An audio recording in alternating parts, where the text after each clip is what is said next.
Hello, everybody. Welcome to the State of the City Mayoral Forum, presented by the ABQ Center for Peace and Justice. I'm Samia Assad. I currently serve as the president of the Coordinating Council at the center. If you'd like to find out more about us and become a member, please see David at the front. Thanks, everyone, for coming, and thank you, candidates, for graciously accepting our invitations. Thank you to the city, Thomas Gallagher, and staff for allowing us to host this event in your beautiful facility. What everybody, every neighborhood would have. I wish, that's his comment.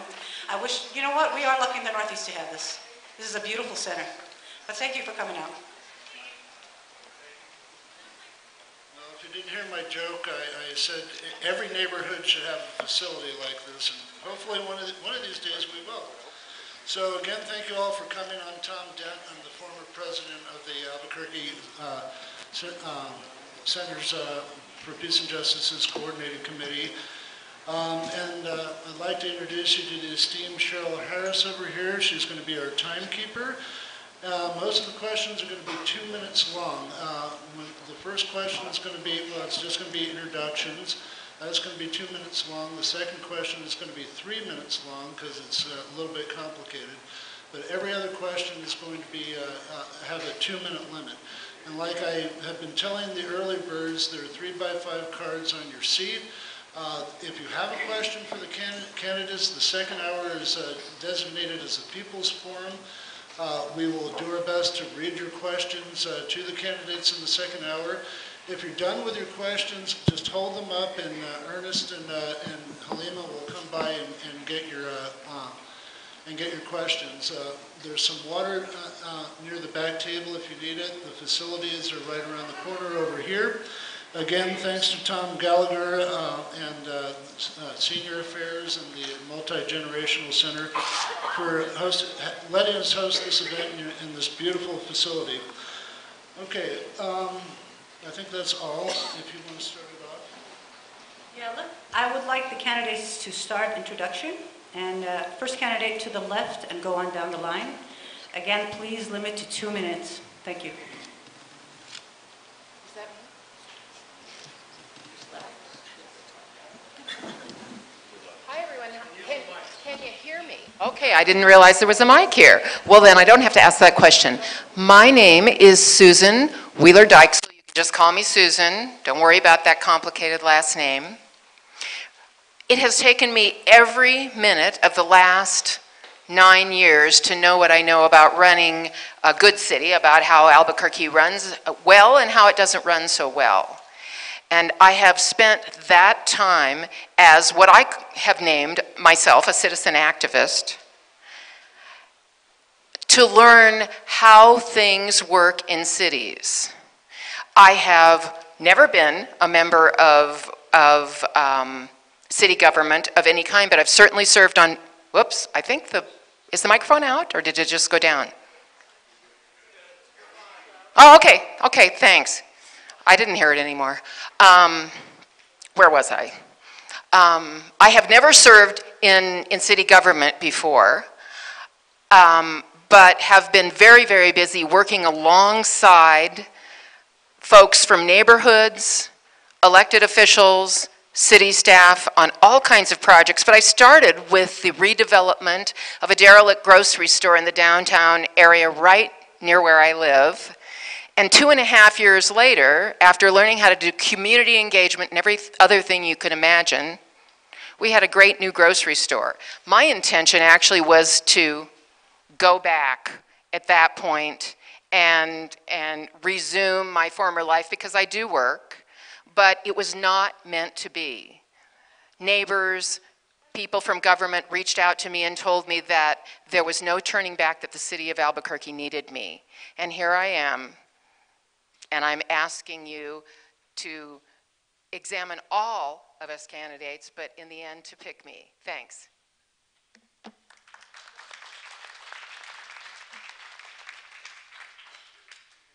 Good evening. My name is Brian Colon. It's great to be here. I want to start out by saying thank you to the Albuquerque Center for Peace and Justice.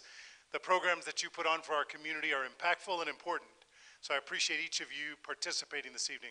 So I've been here my entire life. I went to elementary school here in Albuquerque and 20 years ago came back because I'd finally gotten my undergraduate degree at New Mexico State University and then went on to law school right here in Albuquerque. Graduated from law school in 2001 and have been practicing in our community for 16 years. I have a wonderful wife of 21 years. Her name is Aleli. She's a civil engineer with a master's in math. She's an immigrant from a third world country. But she takes those degrees every day into one of Albuquerque's deepest pockets of poverty.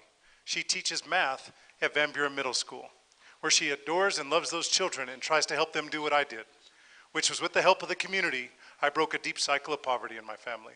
I grew up on every single government program you can imagine. The lens I look through is the lens of somebody who grew up in Section 8 housing, somebody who enjoyed blocks of cheese and powdered milk for survival, somebody who was able to be the first in his family to go to college and break that cycle of poverty. I didn't do it alone, but I had to have the help of community. I had to have the help of community because at the age of 49, my father was suffering from the disease called muscular dystrophy, and as a teenager, I had to bury him when he passed. From the day he passed, I was an island unto myself without a single blood relative in New Mexico. From that point on, I relied upon government programs and community. So when people say, why are you running for mayor of the city of Albuquerque? When you hear my answers tonight, understand the lens I look through is the lens of somebody who, with the help of community, broke that cycle of poverty, was the first in my family to go to college. And now as I stand before you today, my wife and I have a 20-year-old son who is a proud Albuquerque High Bulldog and now on a presidential scholarship at the George Washington University studying biomedical engineering, one generation out from poverty. I owe a debt to community, and it's a debt of service. And I tell my son I'll never be able to repay it, but I'm gonna die trying. Thank you very much.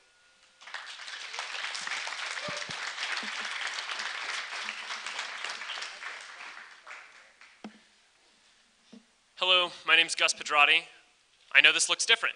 I know that there is something inherently different about somebody in my age range running for the executive office of this city. But I also think that's incredibly important because I'm convinced the future does in fact look different. For me, how did I get here? I recently graduated from Albuquerque High School and then went on to the University of New Mexico. I had no idea what I wanted to study, I was pushing a lot of paper, and then all of a sudden came upon studying on chemistry and psychology, doing research with music in the brain. I also had extraordinary opportunities at the University of New Mexico that no one had ever told me about. No one had told me what was actually going on in my backyard. No one had told me the access that was here for young people all the time. And this all retrofitted into an idea for a city that no one else was talking about. In 2014, I was at the Boyd protests. I was at every single community organizing event I could get to.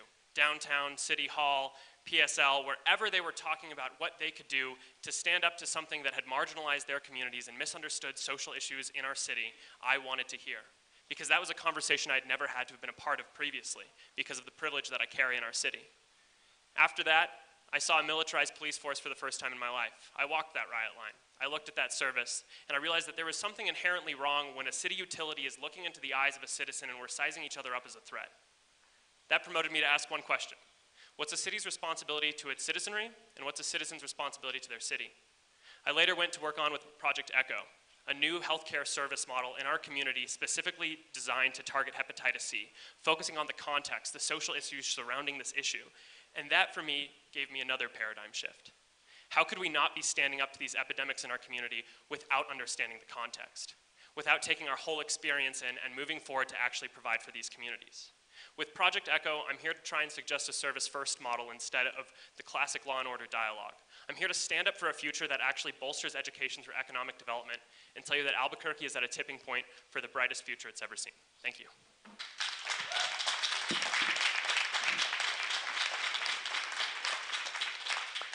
Hi, I'm Dan Lewis. I've lived in Albuquerque for 22 years now, actually specifically on the west side of Albuquerque. My wife and I have been married for 25 years. She's a school teacher on the west side. She's taught for 20 years, third grade students on the west side. And we've raised our family here. Our two children now go to the University of New Mexico. And we love this city. I tell you, I want my kids to have opportunities to go anywhere, but I want their best opportunities to be right here in Albuquerque. And I'm driven to help this city succeed. I've had the opportunity to be able to start two businesses as an entrepreneur here in our city, to lead one of the fastest growing companies in our city over the last 6 years. I've created private jobs in Albuquerque, and we need someone in the mayor's office who has created private jobs and understands what'll make our economy work and make us grow. And we also need somebody in the mayor's office who's actually, sat in the council chambers and had a front row seat to many of the frustrations over the years that all of our people have had. When it came to in 2011, when just the frustration boiled over and mistrust in our police department, I had a front row seat to the protests, and even to the protests where the people of this city took over the council meeting. I recognize some of you all that were there that night, I think so. And but the reminder that it's about listening. And the reason why much of that was happening is because we had a mayor who had his head in the sand, who had a bunker mentality, a defensive mentality, and rather than leading and getting ahead of those issues and listening to the people of this city, ensuring that we had a police department that was well led and trusted and respected and reformed when there was problems, there was a bunker mentality. And my experience on serving on the council and just simply serving and encouraging and helping my district, I look forward to being your mayor and leading and serving this city in a way that's going to lead us to be a great city, a city that we know can thrive and be the city that we all know that it can be. And I do ask for your support, and I hope you'll go to lewisabq.com. I hope you'll reach out to me anytime. Call my cell phone. I'd love to hear your thoughts. Thanks so much.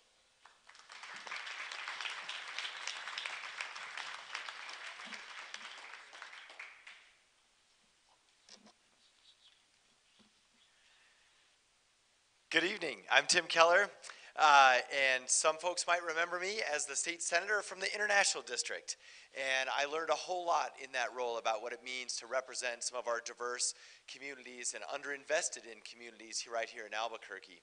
Of course, now I'm your state auditor, so I was a little bit late. I was driving from the office in Santa Fe, and I have dedicated much of the last 3 years to fighting fraud, waste, and abuse in our communities and trying to stand up for folks who aren't getting a fair shake from our government. I'm also a father. I've got a 2- and a 4-year-old, and my wife and I were born and raised here in Albuquerque, and we believe that our city is really at a crossroads. We have some tremendous challenges, and I think we need to step up and address those challenges directly so that we can be a safe, inclusive, and innovative city that actually works for all of us. And for me, I think there's 2 stories that I'd like to share with you. The first one is really when I got interested in what's happening in our city at sort of the city hall level. I was in my car, I was listening to NPR, and I was listening about the James Boyd shooting, and I was driving through downtown. And I literally pulled my car over, and I jumped into that march the day James Boyd was shot. And in that march is when I realized how wrong so many things have gone in our city. And that's when I began to think about what could I possibly do to help. And that path has led me to why I'm here today. The second thing that I want to share with you is a little bit about social justice and about our values. You know, I think we're going to have a good discussion, hopefully, on some of these issues today. But I know that in voting in the Senate and in doing what we've done in the auditor's office, I'm proud to say that I have stood up for core social justice issues in situations where no one agreed with me or when a room was angry with me. But I believe in that because these are the values that I've espoused on your behalf over the last 6 years, 7 years, serving in the Senate and as state auditor. And we have major challenges in this area. Income inequality, what's happening with trust in our community. And that's what I hope we talk about today.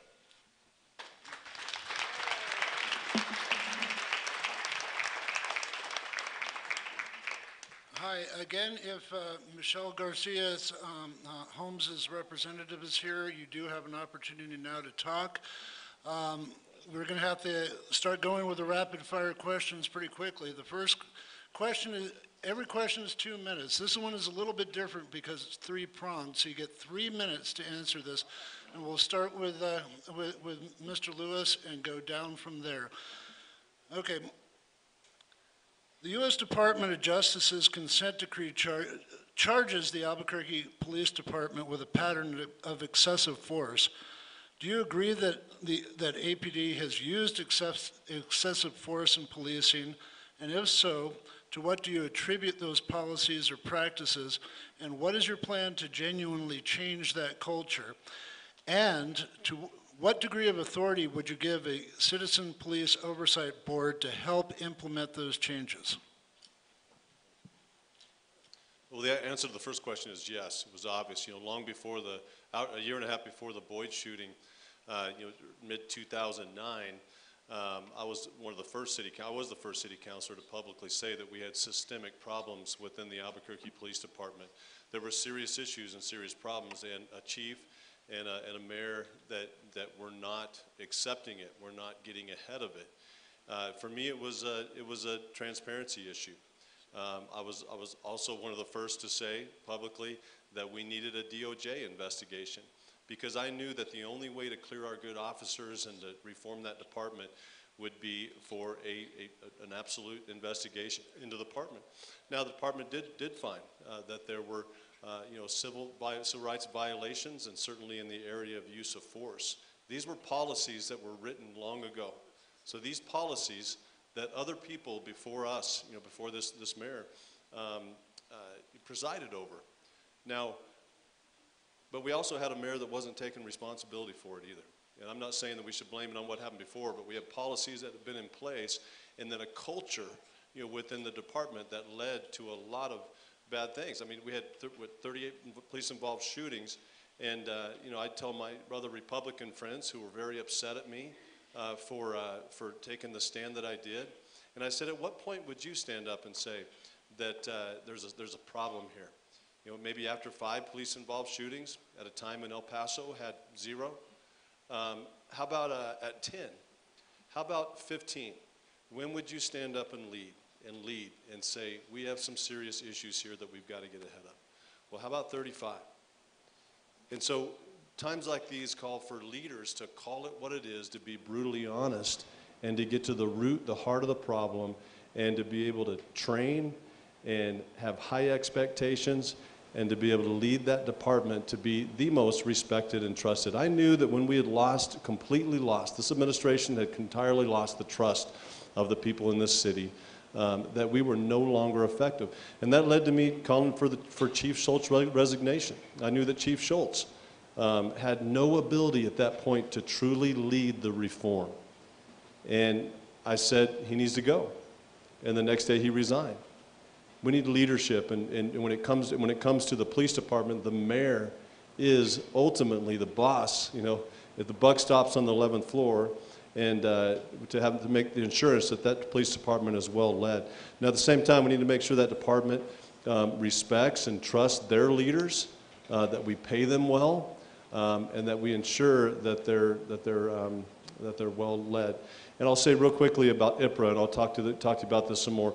The records that are produced by city government that are owned by you, I will make it the policy of the city of Albuquerque that IPRA will be our policy. You own the documents, and there will be no delays or barriers to those requests.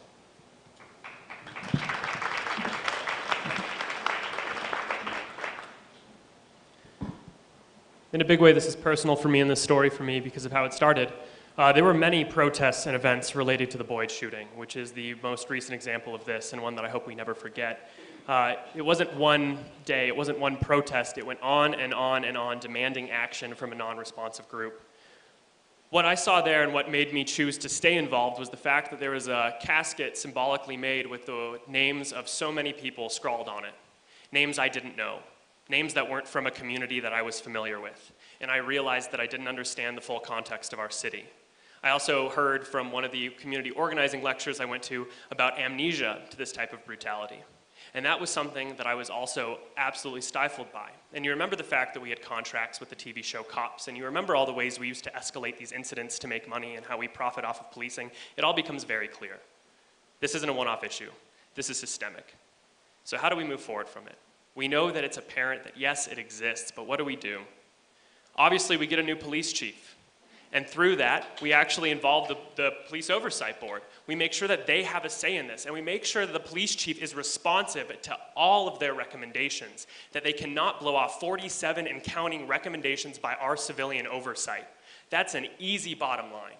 And guess what? That also means we're actually being compliant with the DOJ mandate, which we need to get done and we need to get gone. But how do we do that more efficiently? How do we actually do it? there's a clause that we can activate. We can get a court-appointed special master to oversee the implementation of every single compliance standard and get them out of here. If we do this while we have an interim police chief, it also takes policing or politics out of policing, and it means that we can start on a real ground floor. We can move forward from all of this, and that's what we need to start doing. Because if we introduce community policing and we're bringing back an old guard, if we introduce community policing and we haven't actually finished all the steps that make our police department in this state of fluctuation, then we're not going to actually see the role models in our communities that we've been waiting for. We're not going to encourage the type of culture that we've been literally dying for. And that's what I'm interested in seeing. Police oversight means that those recommendations are carried with the weight of all of our community, because you too can go up and join your CPCs and start putting forward these recommendations and getting involved. And you need to know that what you do, how you spend your time, that rigorous process to involve yourself is heard, is listened to, and is acted on. Oh, that's not the bell. Moreover, with the structural changes we'll see, we have ways to actually pull the internal affairs out of the police department, opening up the police department underneath the Inspector General and Human Resources as it should be over the city, and we actually have increased accountability for our police department. These are all bare bone changes we can do quickly in this administration, but let's never forget that there is a social and a contextual change that has to take place side by side. Power structures are self-perpetuating. This goes for all of them. And we have to be clear about what we expect out of those power roles. Thank you.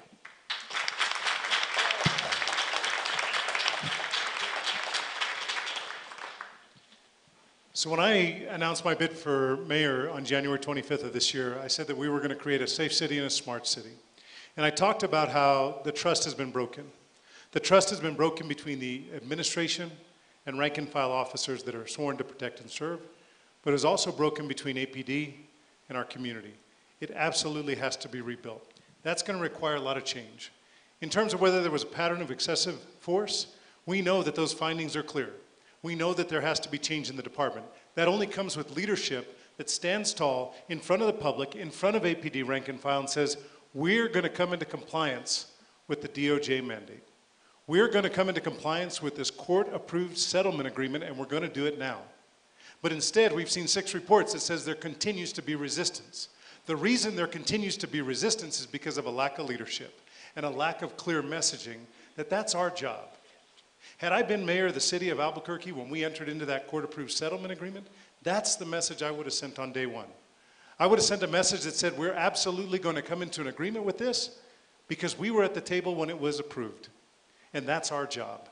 But unfortunately, we have an oversight that also has an agenda. The problem with this model, the problem with the model that includes Dr. Ginger, is that I'm not getting clear signals. Because what you find is in a report that's very clear, it's very direct, and it's very brutal. It's brutal, and it says that we have continuing issues that we continue to ignore in Albuquerque Police Department. And then when we see what happens in the hearings, and when we see what happens in public, when Dr. Ginger is testifying, we hear a much different message. That continues to surprise me. And I know we've got Mr. Dinelli here who never misses a court hearing on this situation. And he's best situated to explain this. But even he can't explain and reconcile the Dr. Ginger that we see in court, that does barbecues, and the Dr. Ginger that we read about in the report that he gives to the court. Part of this has to be, we've got to say enough's enough. At the end of the day, there's no more shirking responsibility. These decisions, this agreement, has to be complied with 100%. If you're not interested in joining us in doing that, we invite you to leave. As short-staffed as we are with Albuquerque Police Department, we have no latitude, we have no room, and we have no more time to be out of compliance. At a cost of $150,000 a month for the process, we don't have the money or the time. So for me, it's about leadership and sending a very clear message that we're going to come into compliance to address the issues that were found by the Department of Justice. Now, in my last 30 seconds, I want to say that I'm on the record, and I've been clear about this Police Oversight Board. It has to be a board that is respected by law enforcement and respected by community. That only happens with transparency and capacity. So for me, it's about reevaluating the process and giving that board capacity. Thank you.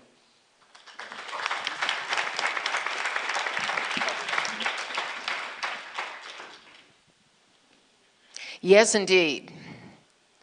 I could not have sat in that corner office on the 11th floor for mayoral term after mayoral term and sat by while people were being murdered by our police department. It had to get to 35 for at least counselors like Councilor Lewis and the others that joined him to insist that the DOJ came in to help us. So I thank him for that, and I thank the others that also did the same thing, called them in because we really needed help. And so we do have them here, and a lot of this has been stated, and it's absolutely correct. We agreed to a 4-year settlement agreement. We're 2.5 years, a little more than that, into it now, and we've barely inched along the way. Brian Colon is absolutely correct. Every time we have a report of progress, it looks as if so much is going on, but in fact, it's not. Dr. Ginger, to his company, we pay something like $2 million a year, says one thing to the public and an entirely different thing in the reports. I believe that we do need to continue this settlement agreement. We need to complete that settlement agreement quickly. And under my mayoralship, the very first thing we're going to do is have leadership from the top that insists that through the police chief and the command staff, that these things happen and that they happen quickly. So we will be reaching out, getting a new police chief. We will be replacing command staff as needed, and we'll be continuing with that process.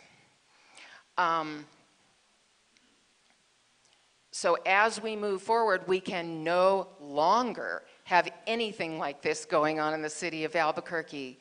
For one thing, we can't afford the reputation that it's been giving us worldwide, nationwide. People don't want to move businesses here. It's affecting our economic development. It's affecting the way the whole world looks at us here.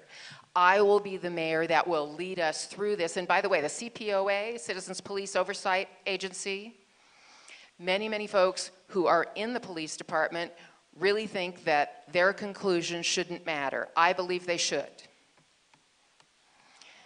I believe that the reason we have that agency, who are very well trained and are studying every internal investigation,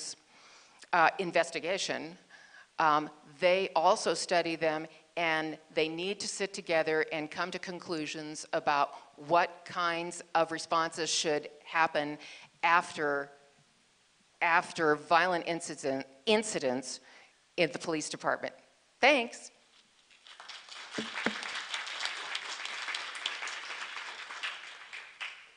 You know, I think going back to the original question, I think about that first part, and the answer is, of course, yes, and I think that's something we've all been able to articulate and say.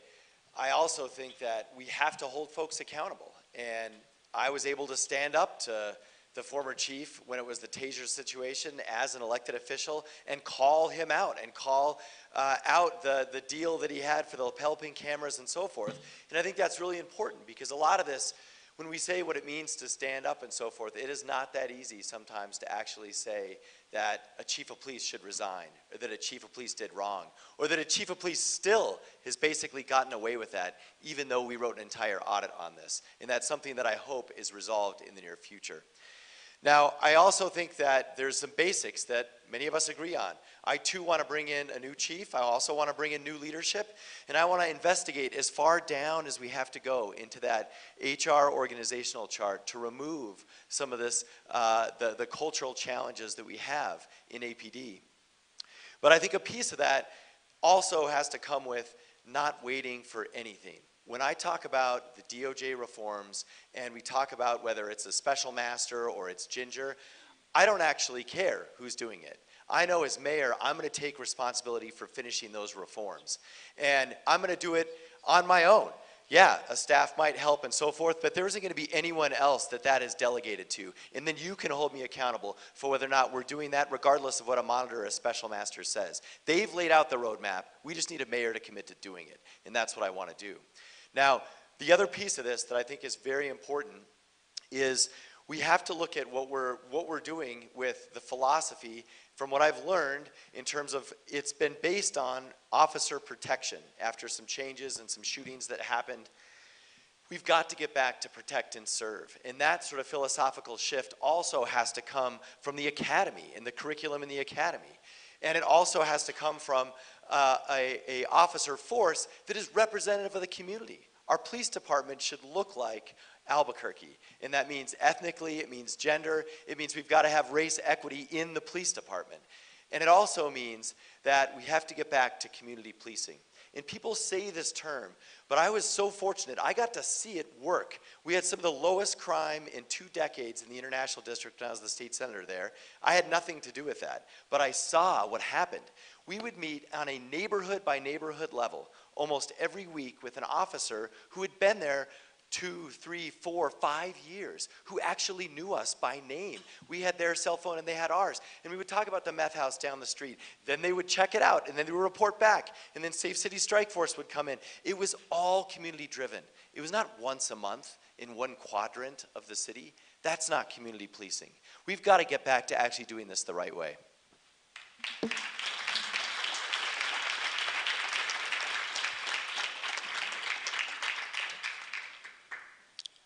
This question, I have I want to speak to you from the heart. I just came back from a home dinner, and I had family members. It's the Muslim holiday today. And I had family members discussing how bad it is on Central, how many are close to closing down their businesses. The middle class in Albuquerque are disappearing. It's very sad. And the Papa and Mama stores are what makes a vibrant city. What are the 3 things you plan to implement for economic development if you're elected mayor? Gus, please start. This is 1 minute, 2 minutes? 2 minutes, great, thank you. To talk specifically about art in Central and that middle class we see going away, to go quickly through this, once art is done, there are ways that we can revitalize specific sections of community and pull people out into shops that haven't been there previously. The example of that is the Brick Light Nights that happen on Wednesday nights at Harvard and Central. We need to have people flowing off of those platforms. We need to incentivize getting on and off that bus, and we need to ensure that we have a community engagement center rotating around the platform so people feel inclined to use the public transit, see themselves there, and get into the shops again. We have to take some responsibility as consumers on that one. We know where to go, we know where to spend our dollars. For me, exactly what I think that the city needs to do as far as economic development goes happens on a very broad scale. First thing I want to talk to you about is a new tech cluster to support our startup industries, especially downtown, grow off of Innovate ABQ and bolster education through biotech. We have 2 vaccines coming out of North Campus right now. A new vaccine against HPV, incredible, hopes to eradicate HPV, the leading cause of cervical cancer. Insane, your neighbors are making it. The second one is a vaccine against high cholesterol. Whoa, edging out the entire statin market. Lipitor, all those generic bad boys. What we do from there, though, how we actually make that work is, first of all, our startup culture needs this private sector to blossom. It needs to have those investment dollars. It needs to have that visibility. It needs the success stories. Biotech is also immediately related to all of our education spheres. If we keep this marketplace here, if we use these international investment dollars coming here in October through the EB5 conference and leverage international educational relationships, we create a more visible and representative job market in our communities. And we also get to push the ethics on one of the most unethical industries in the United States right now, delivering world-changing medications and opening up new global relationships. When Albuquerque enters a global dialogue too, we get to start acting as a finance capital for the first time, which means we have more dollars to play with and more things to do. Also, we can stop disadvantaging indigenous communities around us in what has been a neoliberal dialogue so far in globalization. And instead of pushing forward culture as an exotifying tourist destination, we can actually market our true selves as a real representative identity and allow their narrative to modernize. Thank you.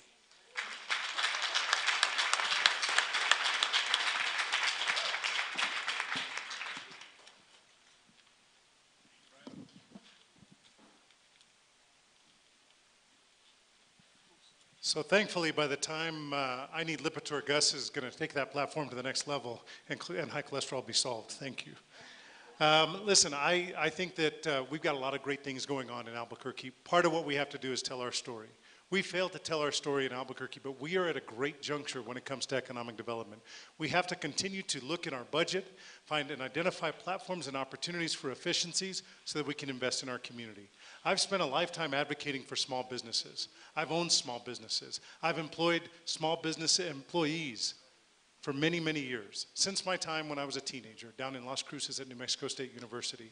I can tell you that I understand what it is when we invest in small businesses in our community. They are the lifeline and the blood of Albuquerque.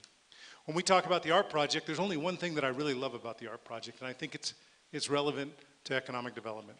We took $1 million of that $129 million project, and we put it into broadband fiber. 8.5 miles of broadband fiber that's going to deliver a gigabit of capacity. That is a game changer. And it's not just a game changer for the University of New Mexico, but also our underrepresented and our historic communities. Places like Martineztown, places that haven't seen economic development in a very, very long time. We're going to change that model. We are going to focus on investment in those communities and providing an opportunity for small businesses to thrive. It broke my heart the day that the businesses that I represent on Central had to close their doors. It was unnecessary, it was inappropriate, and very, very unfortunate. And not one time did the administration, not one time did the mayor go to those businesses on Central and engage them in a conversation about how we move forward on this project. That's a lack of engagement, and that has to change if we want real economic development. I'm convinced we have the capacity to bring our entities together in Albuquerque, the University of New Mexico, innovate ABQ in that rainforest. The ecosystem that we're creating for entrepreneurs is going to make a difference. I was there when we cut the ribbon. I was there when we opened the doors and broke ground at that very site. I'm a huge believer the tech sector is going to take us to the next level. Thank you.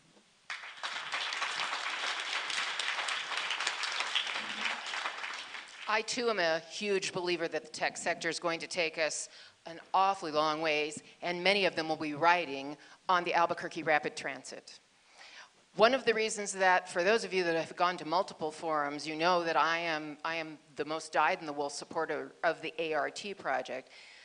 That's because I became involved in what now is called the ART project more than 6 years ago, when it didn't have a name, a style, or anything at all except a goal to improve transit so that our public transit in this city could better serve those of low incomes on both the west side and the east side of the city.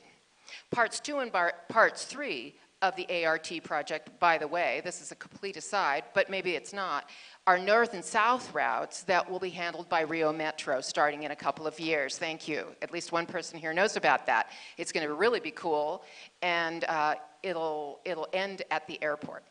So that's one thing.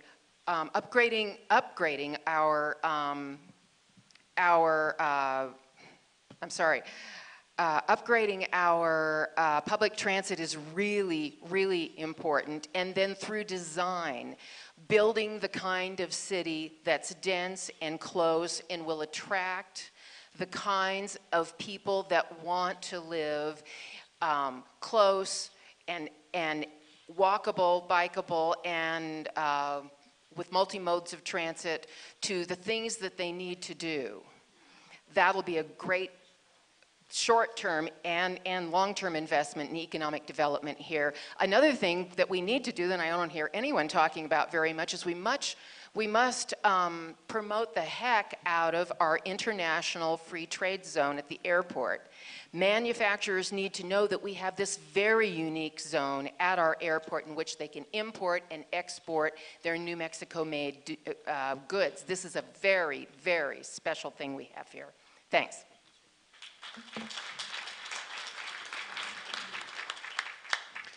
You know, I think about the question and that specific piece about small businesses and what are we actually going to do for them.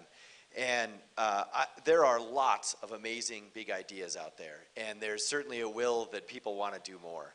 But we've had that for like the last 10 years, and in every political debate I go to, that's also what we always hear. So we're trying to do something a little bit different. I want to speak to specifically how. What can we actually do now to help small businesses? And the first thing is we have to stop playing favorites. I mean, I think this idea that there's some sort of chosen profession or chosen industry, I think is actually what's been part of the problem in the last 10 years. And so what I want to do is reduce things, and this actually came from the county. They use this term, the increment of one. And the idea is that if we could just get every small business to hire one more person, that is so much more impactful than helping a particular industry or luring some company here. So to me, the question is, how do we actually do that? And I can think of a couple of ways. The first one is we have a host of tax incentives, our taxpayer money, that we package up and we give to large companies. All these things, tax increment districts, LEADA funding, things like this. But at the end of the day, the literal small business on Central has no access to that. The city has never offered it to them. And this is what the city should be doing, because there's nothing wrong with that. There's nothing illegal with that. It just takes a mayor telling the Economic Development Department, we are going to package up these programs and we're going to actually offer them to small businesses. And we can legally find a way to do that. It's actually not that hard. The second thing is contracts. We've gotten away from a basic 1990s idea about city contracting. Albuquerque spends $20 million outside of New Mexico right now with out-of-state firms. Let's just swap those out. And let me end with an example. Coffee. Believe it or not, New Mexico, Albuquerque right now, their coffee vendor is an out-of-state coffee vendor. There are hundreds of companies in our state who can provide coffee to the city of Albuquerque, and we don't even take advantage of that. That might only be 9 jobs, but it's 9 more jobs that we didn't have before. Thank you.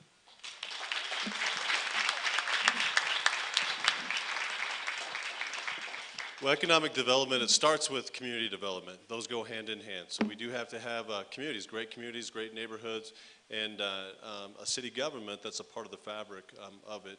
And back to just the topic of police, safe communities. So we want to provide a safe place to do business, and a fair place to do business, and a safe place to live.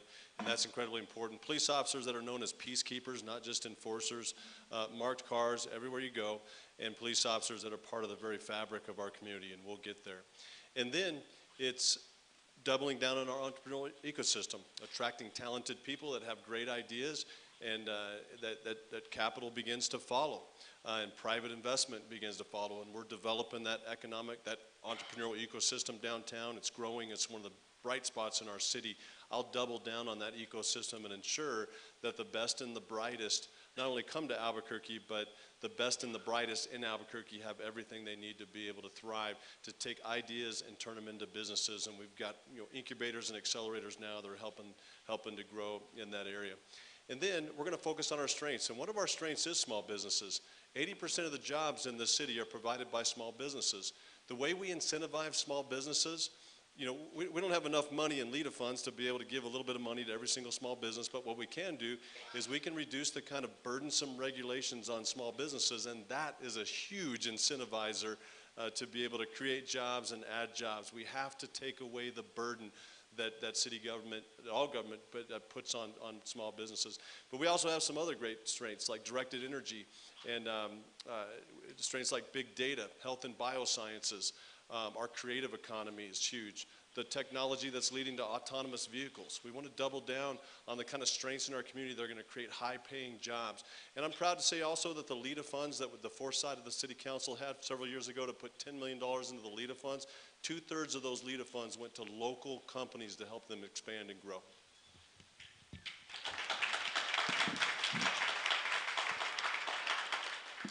Thank you. Along with this question kind of ties into it. I think we all know that we need to provide jobs and base training and stimulate education here to keep young people and keep young people in the state. And when it comes to the base poverty situation and unemployment, do you attribute those factors and drug abuse and quote unquote the revolving door of repeat offenders as contributing to our skyrocketing crime rates? Do you cite any other factors, and what steps would you take to bring those crime rates down? Starting with Mr. Colon.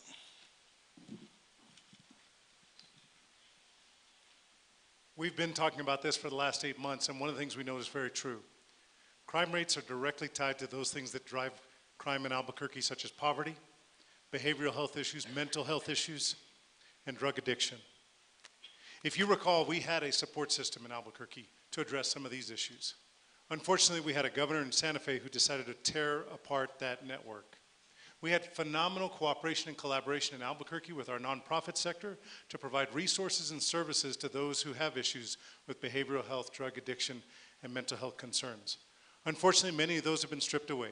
The funding's been stripped away. The doors have been shuttered because of false accusations of fraud. We have got to rebuild that network. We have to address the issues of poverty in our community.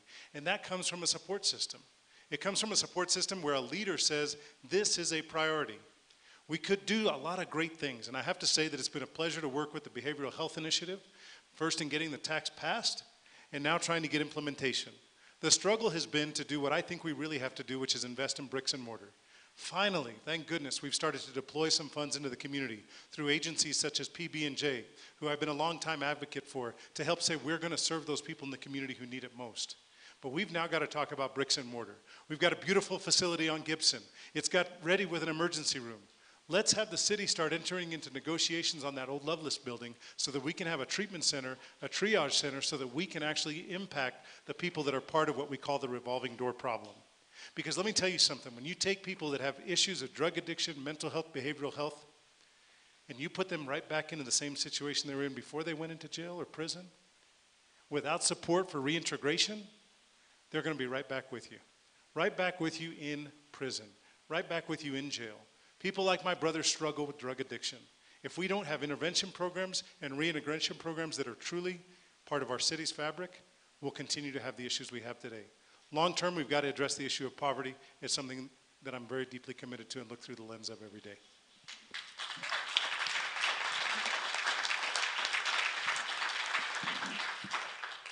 Absolutely, systemic poverty underlies all of these problems that we have, but they're much more complicated than that. Drug addiction as well, but not all of that is related to poverty.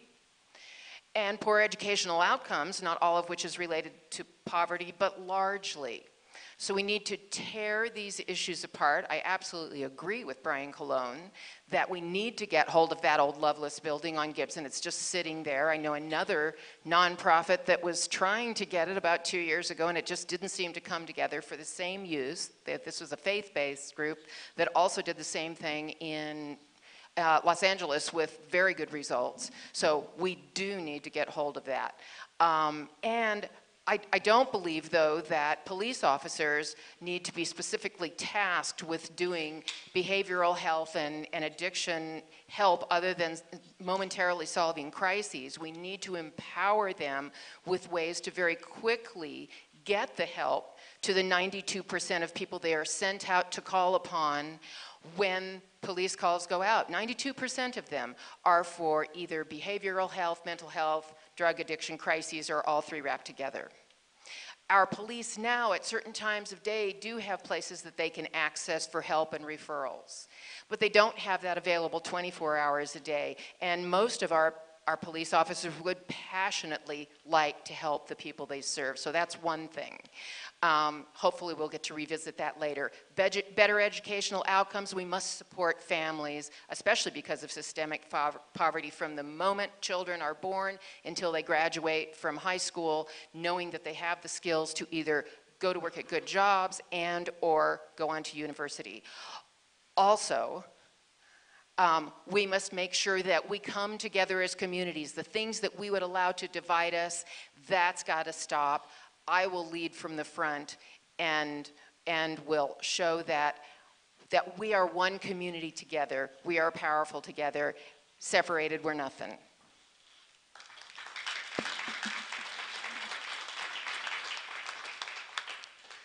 Well, I do think it's very important to look at we have the symptoms, which we see as these crime outcomes, and then we have these root causes around poverty and addiction.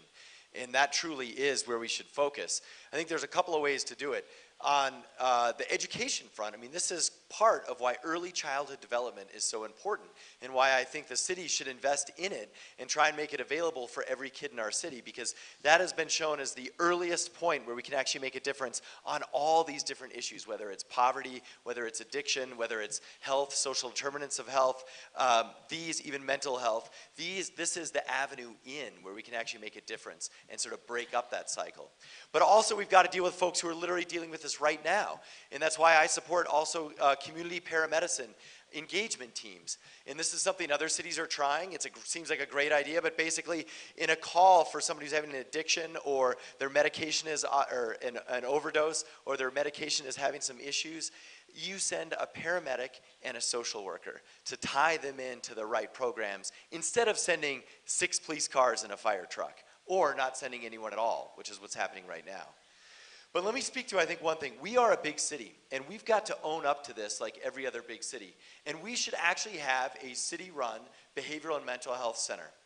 We are one of the few cities that don't, and it takes leadership to actually do that. We say that, you know, we want to engage in this, and we want to help nonprofits do it. I don't want to wait any longer. The city's got to step up and do this. And we can obviously work with all the groups inside that, but it takes money. At the end of the day, how are we going to pay for this? How are we going to pay for the Loveless situation? The irony is, we have been spending money that we could have been using for this on softball fields, for example. Out on 98th Street, we spent $24 million of your taxpayer money that we could have already used to create this in Loveless or in the old jail downtown. So when you talk about priorities, you got to speak to that, and you got to know how to fund these issues, and that's what I want to do as your next mayor.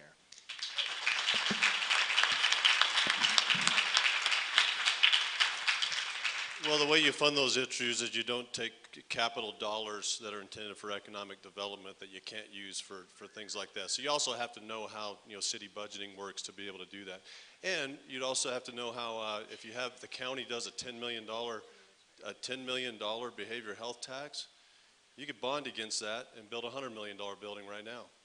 But the fact is that, and if you live in the county, you've been taxed outrageously to a point. I don't think it's outrageous. I think you look, the people voted for it.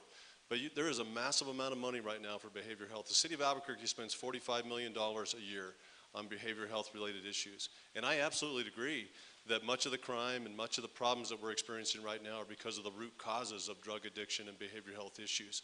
We just need to make sure that it's well led. We need to make sure that there are good programs that are producing the right outcomes. And if the answer is to a behavioral health center like that, there is the money to do it. Of course, you got to know how to do it, and you can't take the money away from you know, capital programs that are actually helping kids in this city with a great sports complex over on the west side, one of the most premier complexes, and really keeping kids involved in sports and involved in activities that are going to keep them away from drugs. So we have to do that. We have to have good leadership that's going to take all of your tax dollars and all the extra tax dollars that you've been taxed on and ensure that it's going to the programs that are producing the best outcomes, as well as you know, ensuring that there's you know, good leaders, that there's leadership, that there's the best outcomes, the best organizations that are leading in these issues. And we do have a problem that's directly related to the fact that the courts overshot when they tried to reduce the jail population. We had 3,100 inmates in that jail. Now we have less than 1,100. And when you let a lot of people out of jail, crime's going to naturally go up. Not everybody needs to go to jail, but some people need to stay in jail until they go to prison, and that's a big part of it also.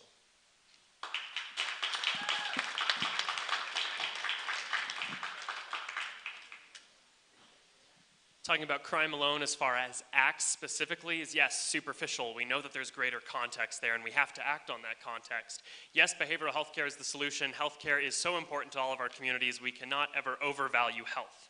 I, too, am interested in a decentralized model. It's something I learned from Project ECHO. It's something that I've learned is more cost-effective than building up large structures and actually provides more sensitivity, more ability to engage people where they are, and better access to the entire umbrella of healthcare professionals, all the way down to community care workers and peer-to-peer models. We're going to open up more jobs. We're going to let people have responsibility within their communities, and we're going to let them look after each other, because public safety is all of our responsibilities. It's not just one thing, it's not another, it's all of us coming out for each other. So we can create new job markets for that. But how do we also address systemic issues that continue to incarcerate our friends and family? Well, one of the ways we can do that by creating viable job opportunities to help get rid of that economic factor that makes people go back into this rotating door is we can actually legalize marijuana as a city at the cost of one single lawsuit from the state underneath something called home rule. When we do that, we actually can provide a level playing field for groups that have been marginalized by regressive and punitive drug laws. And we can stand up for ourselves. We cannot let that corporate lobby come over and co-opt that movement after it's already been oppressive to it. When we do that, we can also put every single cent of tax revenue into solar installation and production in our communities, creating a low barrier installation job at $17 to $22 an hour. From there, we create physical infrastructure that renovates our city. We have ethical work. We have low education, and we also have that new biotech, which, when we cooperate internationally, actually subsidizes tuition dollars to our higher education spheres because we can't trust the state to do it any longer. And we need a stronger private sector. Because when I started this, I was a young person. I was like, well, that private sector, I don't know. I'm pretty skeptical. And then I sat down with Mr. Kapnison, who owns over 7 restaurants, and he said, Gus, it's the attrition that's killing us. I am willing to take on every one of my employees that works for me to 6 months and pay for their tuition, books, and fees, no questions asked, to C&M and open that up to UNM. That's the community we need. That's community efficacy that only we get to create.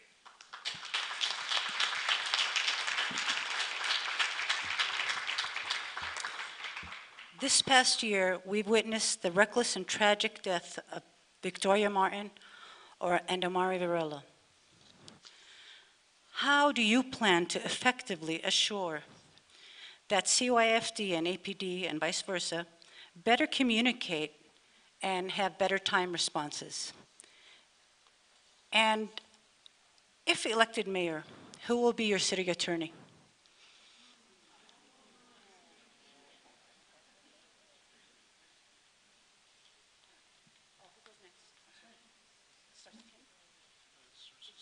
Susan, yes. Oh, okay. Terrific question, very, very important. I don't know who my city attorney is going to be, but it's not the present city attorney. I can tell you that for sure. Nothing personal. I've watched her in action because I do attend so many things at city council and so many committee meetings, and at the present time, I'm not satisfied with what we have. How are we going to get police to respond quicker and transparency at the city and all of these departments which must work together? We're going to have to staff them better. In order to staff them better, we're going to have to prioritize spending money on those things. Of course, we've talked about policing plenty, but we haven't talked nearly enough. But I think I probably, well, most of you know that we're funded for 1,000 police officers right now, and I believe we're at about 850. So we do have the funding for that, but we are recruiting and training, and it's a very, very slow process. CYFD, our workers, our caseworkers are so overburdened that it's absolutely crazy. So of course we have to prioritize the hiring and the training and the paying of more folks that are doing that job. But the thing that I think most people are the most worked up about, I'll tell you that I certainly am, was the lack of transparency between APD and our media regarding, most recently, the Victoria Martin's case, and the lies that were allowed to go by people at the city, including the police chief, and were passed as if they didn't matter at all, and the public was under the impression that this family received a police call and then CYFD had failed this family. That won't happen under a Susan administration. I'll tell you what. Thanks. I think I'm out of time.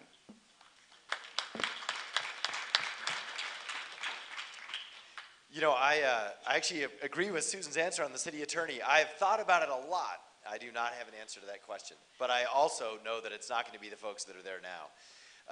I think on this issue, there's a couple of things. You know, number one, I mentioned some areas that'll help, like early childhood development, but I actually want to create a children's authority in the metro area, and what that'll do is bring together CYFD, the DA's office, the court system, and APD, and actually get folks to share the same information on a regular basis with an oversight board, a public oversight board that can actually shine a light onto that.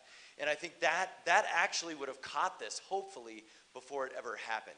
And that's what I think would actually make a difference in this. The second thing is, I will go up as mayor and plead with my former colleagues in the legislature for the funding that we need.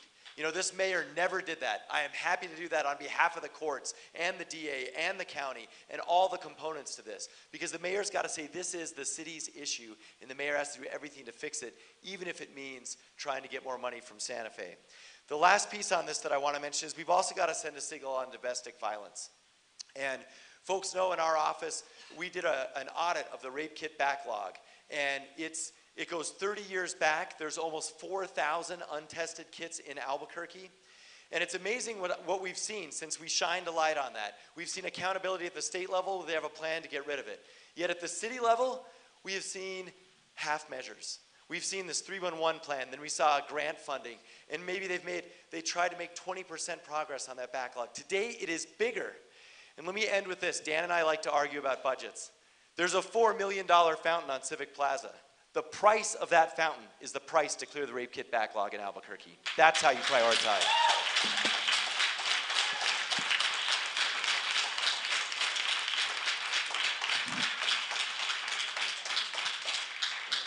Tear out that fountain, I don't care about it. You know, we're also not going to go beg Santa Fe for anything either. We need to take responsibility ourselves and make sure that the mayor of Albuquerque actually takes responsibility, not begging Santa Fe for money that we need, but we can prioritize these things in our budget. We have a $530 million budget. And a mayor sends down the budget to the city council. But the mayor sets the tone, and the mayor says, these are our priorities. We could prioritize public safety. We could prioritize behavioral health. We could prioritize ensuring that we have the best police department, most trusted police department in the nation. And that's what we need to do. I don't have a short list for a city attorney. In fact, the city attorney is appointed by the mayor, confirmed by the city council, or not confirmed by the city council.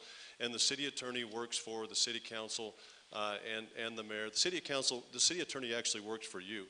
And I will make sure that the next city attorney doesn't carry the water for the mayor, or for that matter, any particular city council. That they serve you and they make good decisions based on the law and the ordinances of the city, and ensure that we're making good decisions and that the city is protected. The Victoria Martins is in my neighborhood. Her family there, and that incident happened in my neighborhood. And I'll tell you, as it relates to the city of Albuquerque and our police department and the lying that went on after that, you lie in my administration and you're going to be gone immediately.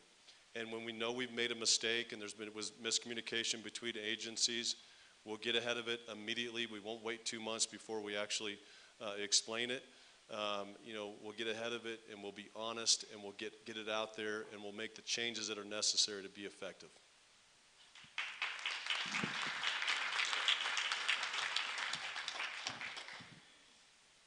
I guess I too will work backwards about the city attorney. One of the great things you get with this candidacy is that there are literally no backdoor deals. You did it. There's nobody hanging out in the back rooms. It is a let's check out these resumes, let's figure out goals for the city, and let's move forward as a community together. Let's lean on expertise. No double speak there, ever. Just to be incredibly clear about that. Furthermore, how do we actually hold these systems accountable then? We also understand that when things get as bad as they did with Victoria Martin, we had a series of reflexive politics that left us hanging in a big way. And sadly, lives are on the line, and tragedy happened. What can we do differently? Yes, I do believe we need to be screaming at the state legislators to stop crippling care that we're trying to give for our communities. We do need a more robust mechanism for helping ourselves. That's something we absolutely need. I look forward to the opportunity to get to be there lobbying on behalf of the city. CYFD, though, is a broken process within itself. And I had the pleasure to go to 1 Millions Against Prisons March a few weeks ago, and I heard children recently out of that system talk about it and their engagement with it and how it deprived them of context from being even a child working through it. That's on the whole other side of this. When we talk about the dishonesty of the police force, we have to hire a police chief that says they are going to fire every single person in line of the person that committed that act. Whether it was corruption, whether it was dishonesty or miscommunications, and we hold them to those standards. Everyone is complicit, everyone is accountable. That's what public safety means. For me, moving forward, though, how do we actually go back to the root of that? How do we help families? Because when we see that, yes, those dollars do go farther at early childhood education, when we get people in classrooms, when they come about together as families, that's how we can be preventative about this. I don't like reflexive politics. I want to be proactive. We're going to actually bolster community schools. We're going to make sure education takes communities in their context, works with families wholly. Look at Homework Diner, what community schools did with getting people their GEDs so that families had more economic mobility. These are all things that actually help those situations. We look after each other. We look after our own. There's no single department that's going to let you in entirely and let your community actually stand in the gaps. So I'm interested in models that give us more power together.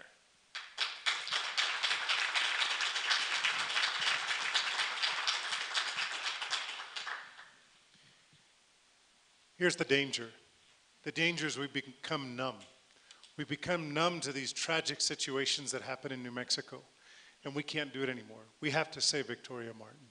We have to say Amari's name. We have to continue this dialogue until we get it right. I can't believe how quickly we failed to talk within 24 hours about the tragedy in Clovis, New Mexico. Why? Because we're numb. Nothing shocks the conscience of our community anymore. That has got to stop. We've got to have leadership in this community that continues to say these names, continues to discuss these circumstances and solutions. The solutions are making sure that our budget reflects our priorities. If our priorities are protecting our children, then let's make sure we lean in and make sure our budget reflects that protection of our children. It's making sure that we increase the capacity between the district attorney's office and the city attorney's office. And speaking of the city attorney, I don't have a short list or a long list. We're going to have an open and transparent application process, and we'll identify the highest capacity individual to do that job. It's one of the most critical jobs in the city of Albuquerque. And as a lawyer for the past 16 years, and having worked with several city attorneys, and having been partners with city attorneys, I know the good ones and I know the not so good ones. And we're going to have high standards in that office. When it comes to communicating with you as a community we deserve better. We deserve transparency and honesty. But you also deserve direct communication. We don't need 5 PIOs for the city of Albuquerque. Each time we turn on the TV, we see a different public information officer when it comes to the city of Albuquerque's police department. No wonder we're not getting the straight message. At the end of the day, the chief of police and the mayor have to take responsibility. The mayor is going to have the chief of police report directly to her or him. In my administration, it'll be a him. And we're going to be your PIO. If there's issues in the police department, we're going to be there to stand there and communicate to you about those issues. We're going to get it right. Thank you very much.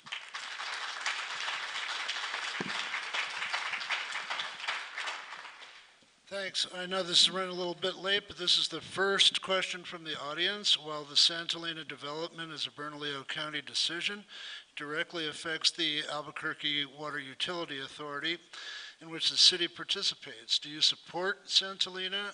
Why, and what is your plan to reform the Albuquerque Water Utility Authority? You know, my ship sailed on this a long time ago.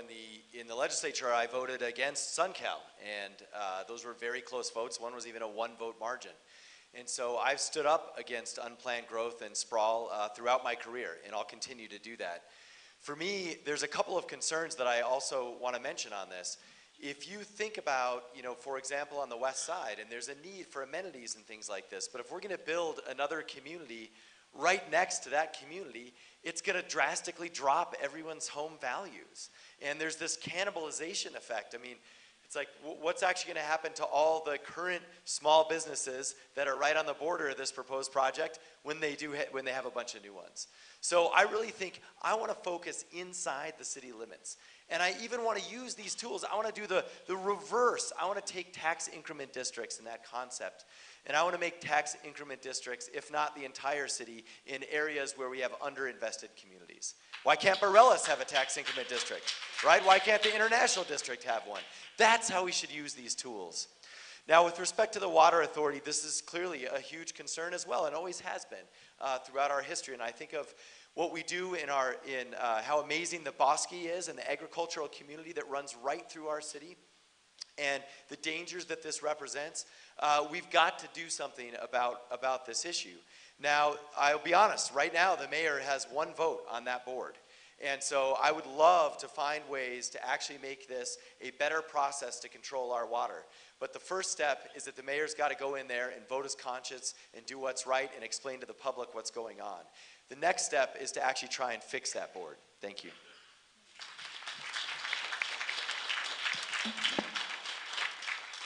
Being someone who's represented the West Side for the last 20 years and the challenges, you know, making it across the river to go to work. We need more jobs on the West Side.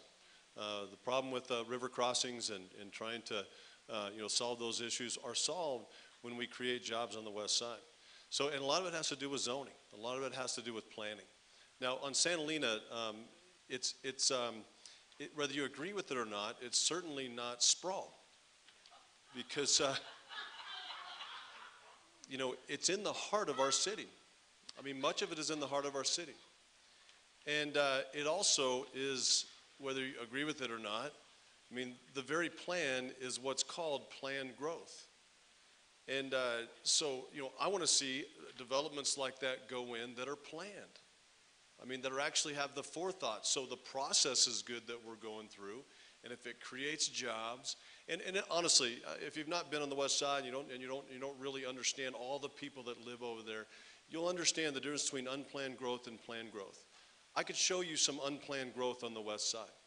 There are neighborhoods, there are a lot of R1 neighborhoods that should have never been built on the west side of Albuquerque.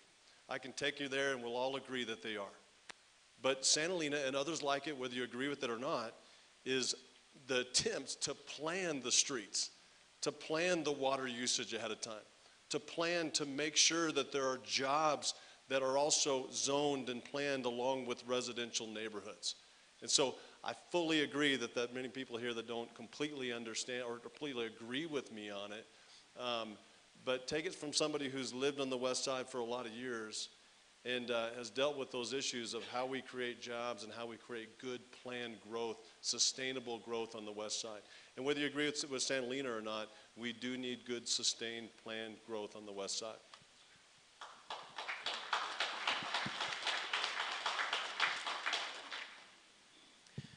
I do not support Santa Elena at all. I don't support subsidized sprawl. I'm very much, in where I stand, interested in conservation and infill. One of the reasons why I primarily... Oh, come on, that doesn't deserve claps. We're all there, stop that. What we really need to talk about is the fact that I believe in this provision and what they're putting forward. They have to actually explore all options. And there's one option that they haven't explored as a county commission, and that's the land swap alternative. And so for us, as an electorate together, I hope we all leave here saying land swap. Land swap. Nice. Look, you did it. Maybe go learn something, type it on the internet, see what happens. This is how we do better. It's not saying zoning or inaccessible jargon related to city politics. It's what's actually going on. That's how we get better. So let's show up and let's lobby against this together. Because yes, that one vote, that's pretty much lobbying. When we go in and we change the Water Utility Authority Board, we're going to lean on expertise, we're going to lean on conservation-minded growth.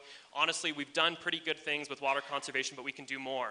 Right now we're saying that the water level has risen in our aquifer, and that means that the water is going to be fine. Where is that water coming from? How does water work? Derivatives? I'm not sure. Upstream? We're draining the Chama. More importantly, if we want to talk about how we use water, we actually use a lot of surface water here. And we actually need to look forward for our surface water to saving our bosque if we're interested in actual conservation, because that's a 100-year forest on its way out. And when that goes, you have to see the forest for the forest, not the trees, not the leaves. We need that. That's our city's lungs. That's an ecosystem that exists nowhere else and makes Albuquerque special. Furthermore, when we actually talk about the comp plan coming in, we talk about IDO, the West Side can lobby for different developments, they can lobby for those zoning changes, and they can make that happen, and we can see that happen. When we talk about new labs coming into town, we talk about these big economic ideas, we create malleable spaces to create work across education levels. There's a C&M campus in Rio Rancho that's terrific. That could partner with labs on the West Side too. There are ways that the new photonics lab going into UNM can bolster startups like OptiPulse as well as Intel to create longevity jobs and bolster the West Side as well. There is such a future possible here.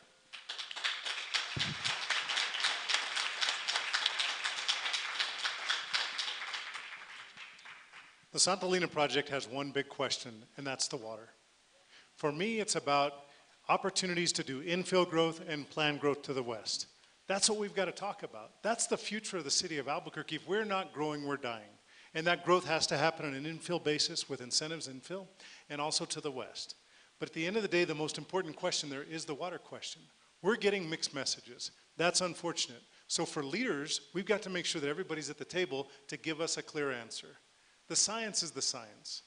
Understanding that some people are saying that one opinion is using outdated material and data that's inappropriate. Well, we need to get everybody at the same room at the same time to have this decided upon. Let's have a real conversation about water. We know that that's the last question here, is water. And I'm going to put that as a priority. Now, what I want to say about the Water Authority is that I want you to take a look and think about AMAFCA. I want you to think about AMAFCA because AMAFCA has one of the best bond ratings in the state of New Mexico. It's one of the most cohesive boards that we have in the city of Albuquerque that is doing some really important work. Guess how a MAFCA gets appointed? At the ballot box. At the ballot box. It's representative government. I think we are ready to have a conversation about the importance of water and whether people that we elect as a community should be making those decisions about water. So I think we need to take a look at the way the Water Authority is composed and comprised and reevaluate that today. I also want to say that I think that there are some good things going on when we have incentives for growth. I want to point you to what's going on in Old Town. What's going on in Old Town, in Martinez Town, in that area there, and the Sawmill District hasn't gone on for a very long period of time. But we use some economic development tools, and now you have one of the premier hotel and hospitality pieces in the entire state of New Mexico. The first time a crane's been in that neighborhood in 25 years. Now right adjacent to it, you're gonna have a common marketplace run by the folks that have the Grove in Albuquerque, and they're gonna do some amazing things. That's infill development. It's positive. Let's do some more of it.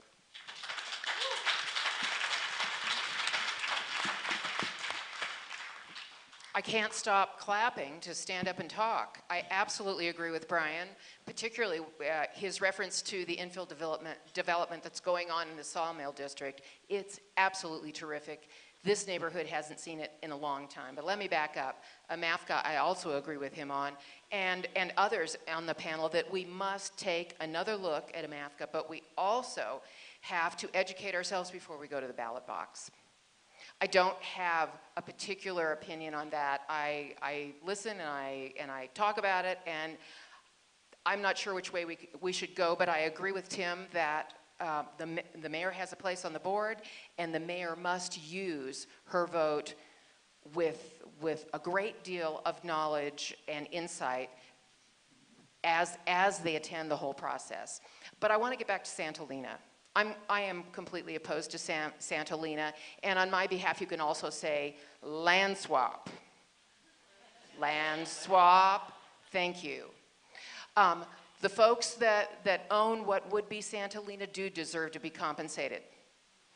And they will be compensated within a land swap.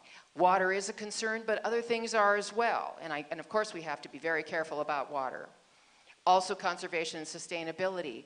But utilities, when we build what's essentially a new city out on the West Mesa, those utilities are going to have to be paid for, and they're very much more expensive than our utilities that are already in place in our city. Cities that don't have great downtowns, don't have great central cores are not great cities. That's not to say that suburbs shouldn't also have priorities, and I believe that we definitely need more jobs on the west side, and they need to be thought out very well.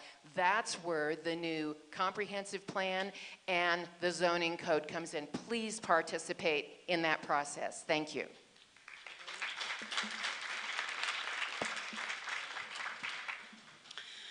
We also had online questions submitted.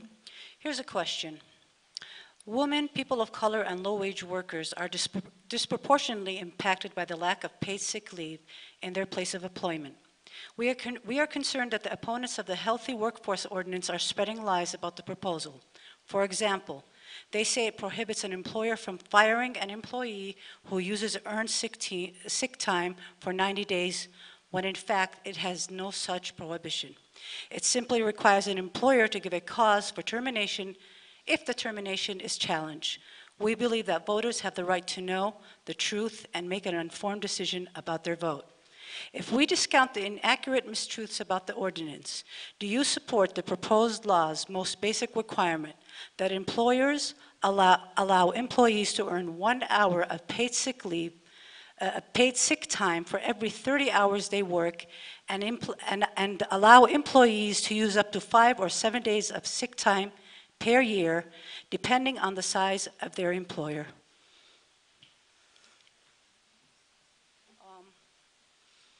Dan. You know, the vast majority of companies in our city, they provide great benefits and sick leave to our people. And the ones that don't, and the families that aren't protected, I'll work with the city council, to make sure that we do what we can to make sure that families are protected and families have what they need. I'm just afraid that the Sick Leave Act, as it is written right now, is full of so many mandates that will make our city sicker. It'll certainly make our economy sicker.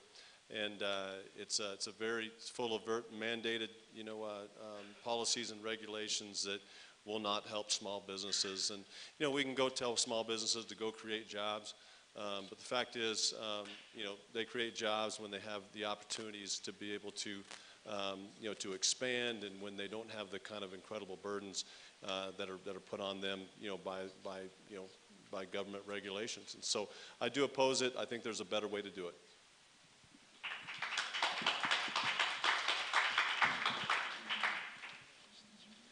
It's kind of wild when like everything just comes down to propaganda and you're like, oh my gosh, propaganda works. Like, oh.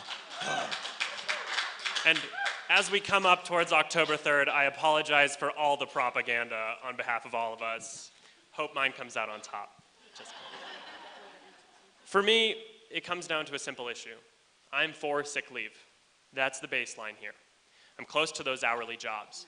I don't want to be throwing up in a pool while I'm coaching your kid's water polo, sometimes on your kid. No, never did that, don't worry. But it's an uncomfortable place to be in, especially when you have to think, am I going to be harassed for this? Am I going to be penalized for this? Am I going to be laid off for this? Am I going to get less hours? What happens next? All because I'm sick. And when you have families, sickness spreads. When you're in tight-knit communities, all of these things we have to be vigilant against. Population health should be considered public safety, I think, but that's a whole nother story. So yes, I'm for this. And I understand that there's a lot of pushback against the wording, and I understand that it was a petition initiative to get on the ballot, which I think is important too, that people can speak up and get things to the ballot through action.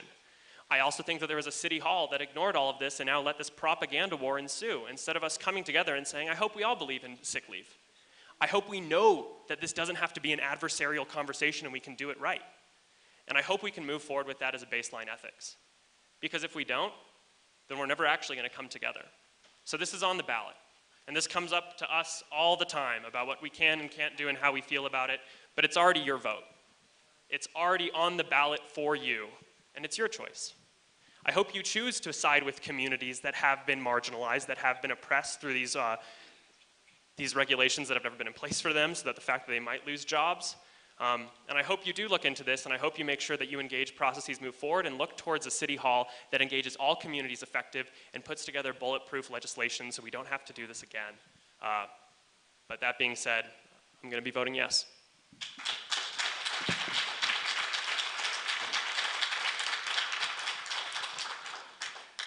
I am voting in favor of the paid sick leave ordinance. And I just want to say that, look, again, it matters the lens you look through. My parents never had anything but an hourly job. That's the background I have. We lived through this. We lived through these circumstances. We lived through the circumstances of wondering, can somebody stay home to watch me or my brother or my sister? That's the plight of so many people in Albuquerque. It's the plight of most families in Albuquerque. 80% of the children that are born into Albuquerque's residents are born into poverty. There's a bigger conversation here. Unfortunately, we're focused on this and this alone because there was failed leadership at City Hall. Had the leaders stood up and said, listen, we are hearing you talk about sick leave on the streets of Albuquerque. Let us come together as a community, provide a space for a conversation to bring the stakeholders together. We wouldn't find us in this propaganda war. But instead, what we would have found is an opportunity to move forward as a community with collaboration, with the stakeholders at the table saying, let's move forward together. It's the same thing that we see time and time again in the last several years here in Albuquerque, whether it's a conversation about art and engaging the stakeholders so that we could have a plan that we could all embrace, when normally all of those of us that are pro-public transit, now we're standing on the sidelines saying we're against the art project. Why? Because we were left out of the conversation. Those of us that want clean neighborhoods, those that want the environmental health studies done when there's progress in the city of Albuquerque for its infrastructure, we're the ones that are having to raise $60,000 in my neighborhood association so that we can push back on the waste transfer station in the North Valley. Why? Because our leaders in City Hall would not have a conversation with us about why they didn't do an environmental study. Thankfully, every one of the candidates up here, including our city councilor, has said, we're going to stop that project if we get elected mayor. Thank goodness, maybe I won't have to raise another $60,000 for legal fees. The only folks that won out of that lack of engagement and the lack of opportunity to have a conversation with those neighborhoods were the attorneys that got paid on the other side. Sin vergüenza is what we say, not in a Colon administration.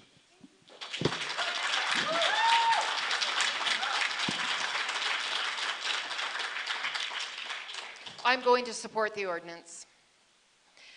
I hope that it works. I have heard a lot of input that has said that it's so badly drafted that it's going to end up being bandied around in court hearings for years, and we don't want court hearings, we want people to have sick leave.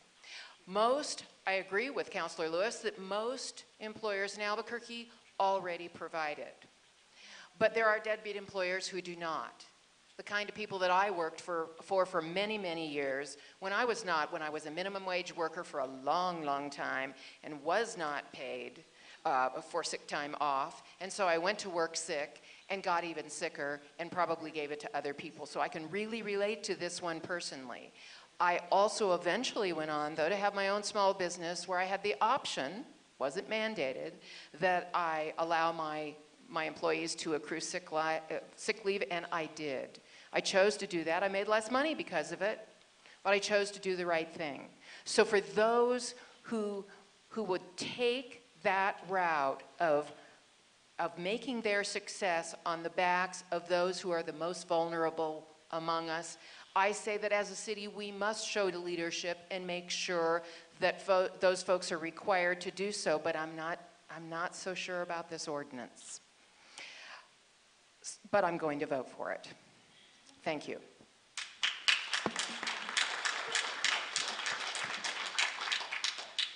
You know, for me, with working parents, my wife and I both work full-time, and we have 2 young kids, and so they're in daycare. And we're in an amazing, fortunate position where we have parents on both sides, like my parents, my wife's parents, and we have sets of uncles on both sides, and we have this whole village raising our kids. And even for us, literally, when our kid gets sick, then all of a sudden, the rest of the family gets sick, and then I don't go to work, or my wife doesn't go to work, or we do go to work, but then grandparents get sick, and then, I mean, you know, we all know how this works, but the amazing thing is I see this like every 2 months. And we'll look back, I look back at the month of July, and it was like, there were 16 people in my family that were sick. And so this is a huge issue. And it's so important for productivity too, because of folks, you know, when they should stay home so they're not going to work at a low productivity piece, but also that public health factor. But let me say this in that story. What I'm so grateful for is all that support network. And I think about what it would be like if you're a single parent in that situation and you don't have family around, or you have a job that just fires you when you don't go in. And we're so lucky that we have a different situation than that, but that's why this is so important. It's for those folks. It's for folks who don't have all of those supports around them, and they have to be able to take time off. It's that simple, and that's why I'm voting for this. But I also want to mention one other thing about this. You know, the way these come down, all of these issues, ART, this one, et cetera, I completely agree that that's a problem. But how do we fix it? I actually want to create a different way to run the city. I want to have community-based governance and participatory governing so that every initiative that comes up first goes to your community, your neighborhood association, and that input goes up to council and up to city hall, not the other way around. That's how I want to run the city.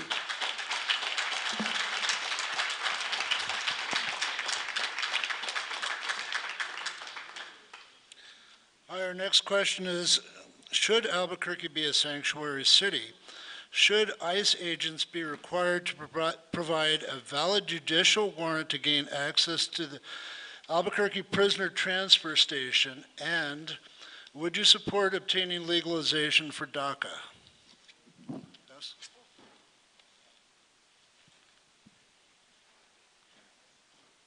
This one's a simple one. We protect all of our communities. We support DACA openly every day. We lobby institutions to support DACA. We don't stop saying names. We don't stop showing up for communities. That's a bottom line. That is the lowest bar in politics. Ready? Cleared it. Whew, did it. But what else? What do sanctuary cities even mean? We're not a sanctuary city, but Jeff Sessions is still mad at us. And oh no, Jeff Sessions, what's going on? It's words. It's the same rhetoric that gets thrown around for reactionary politics to find a hot button issue to try and polarize communities that, guess what, none of us were standing up for in the first place. And if you don't, and like, I'm sure some of you, yes, you're great. That's a generalizing term, I apologize. But if you look back in 2016, we weren't even doing enough for our undocumented communities. This is an issue because we were reflexive, because we stopped caring for these communities, because we let them continue to be invisible. They had to speak up and say undocumented, unafraid in the most trying time. That wasn't a decision most of us here made. That was something they were empowered to do because they had to. And let me talk to you about the importance of these communities and how brave they have been and what we need to move forward with. Look at LA. LA just created their largest organized crime bust in the better portion of 2 decades because the mayor and the chief of police worked with the undocumented communities. Undocumented communities do not equate crime. Let's stop generalizing groups. And again, I apologize, you're all terrific humans.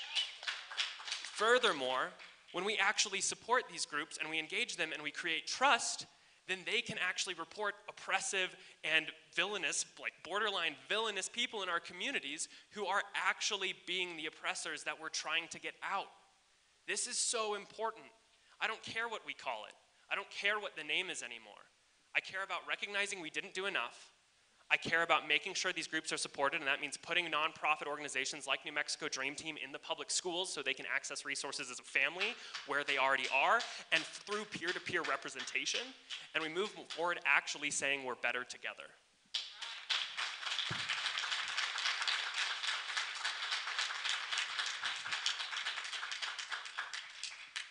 There's good things and bad things about being a lawyer.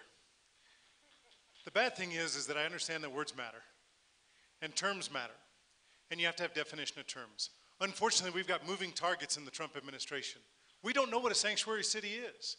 What I do know is that we have values. We have values of embracing the individuals that live in the city of Albuquerque.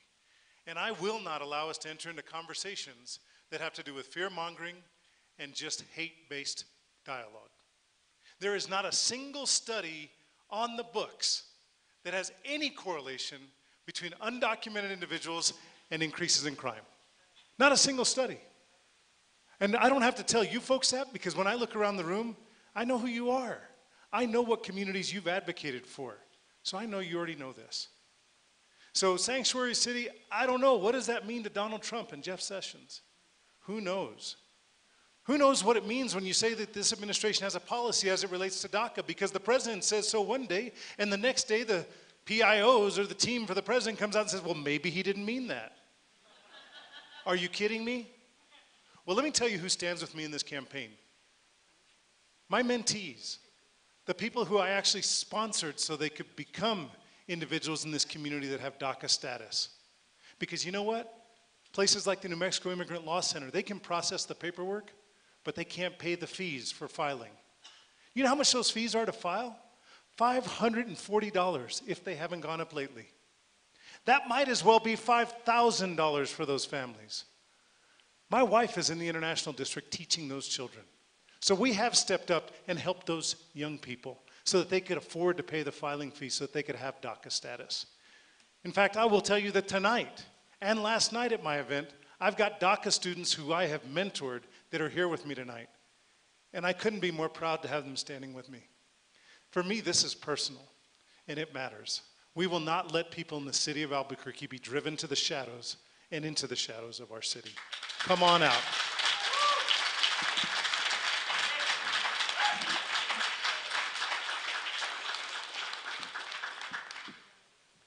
I think everyone here knows that Albuquerque has never used the term sanctuary city because it's such an uncertain term that's been used across the country. And we have recently reaffirmed our status as immigrant friendly. And that's what we will remain to be. We do have an ICE desk at our prisoner transfer station downtown. It's not manned.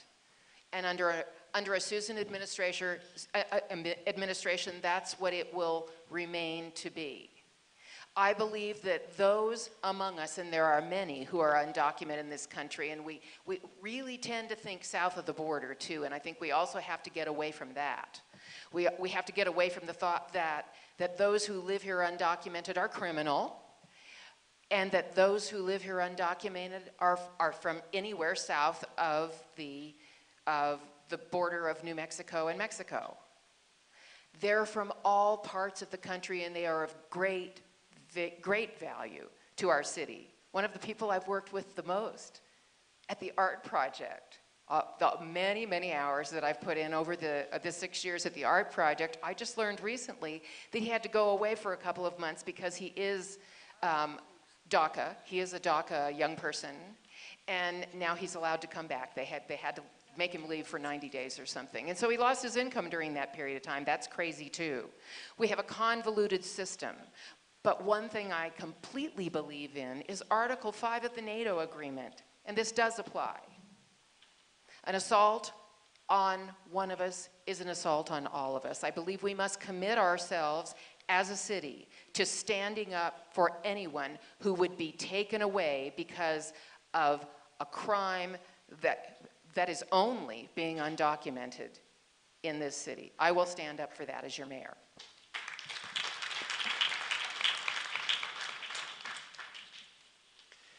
You know, I think back a little bit, representing the International District, a huge section of that population is undocumented.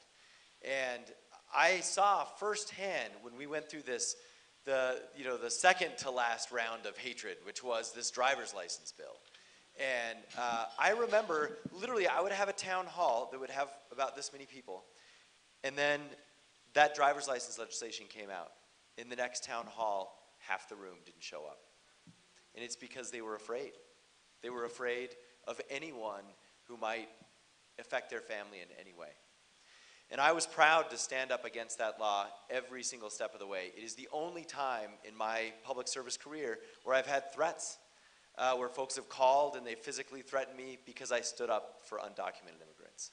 So this isn't my first rodeo on this issue, and I will continue to do it. And I will tell you this, I don't know what happened to the question and the answers, but no one has answered your question. I will support sanctuary cities. I don't care what definition it is, I will support it. I will also keep ICE out of you asked about the holding booking area. The answer is I will keep them out. I will not be bullied by Trump trying to hold us hostage for funding. We are going to be our city. We are going to represent the multicultural capital that we are. And we have to have a mayor who is going to directly answer these questions, not just tell you how much they love everyone and how much they want to protect families. This is the real deal, folks, and I'm on record. And the last thing is, I will take action. No city employee of any kind or city property will be able to be allowed to ask for documentation status. That's how you protect immigrants. That's more than words.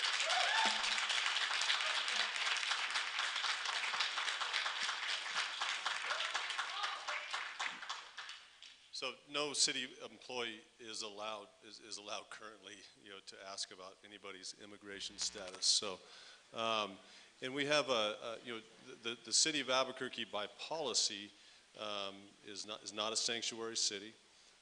I support the current standard operating procedure, which is that the city does allow ICE agents in our transfer center, specifically when people are arrested and booked and already there. We also, none of our police officers are allowed, to ask anybody, along with other city employees, about immigrated status or citizenship like that. It's the job of the federal government to enforce immigration. It's not the job of APD or the city of Albuquerque to do that. So I think, I will support a policy that is, sensitive to the rights of people and compassionate, as well as ensures that our city is safe and upholds our laws. And so, and by the way, I come to every one of these forums, and no matter who it is, I went to the Democrat forum. I invited them. I was the only one Republican that came. I'm the only Republican here. I hate even talking about whether it be Republican or Democrat, because I've never held an elected partisan position either. I serve on a nonpartisan city council. And I could tell you that 100% of what we do at City Hall has absolutely nothing to do with partisan politics. And when you call me, we may disagree with each other at times, but I have the kind of reputation that, when you want to get a hold of me, you can get a hold of me. And we sit down together and talk, and I want you to know that even with some of you that have so far different views than I do, I respect those views. And I'll sit down and I'll listen, and we'll talk through those things. And I just believe in giving people incredible amount of respect. I want to represent this entire city. And I think it's important that we have a mayor that will do that. Thank you.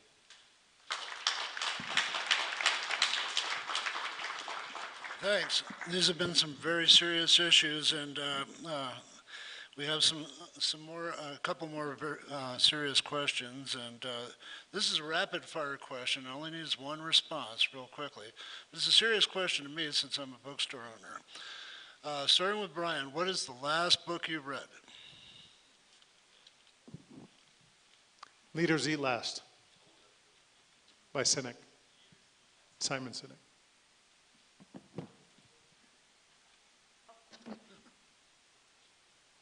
I'm reading a book right now by Ann Patchett. I just had to get off all of the urbanism stuff.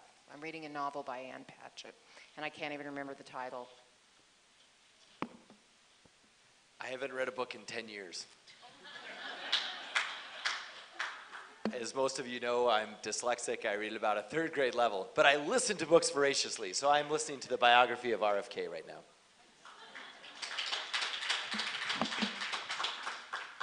I just finished a book called Dreamland. It's about the opioid and heroin epidemic in America, and it's absolutely fascinating. I would encourage you to read it. It's a long read, but it's absolutely important, especially for people that live in Albuquerque, where Albuquerque is ground zero to that epidemic, and I don't think that it's peaked out yet.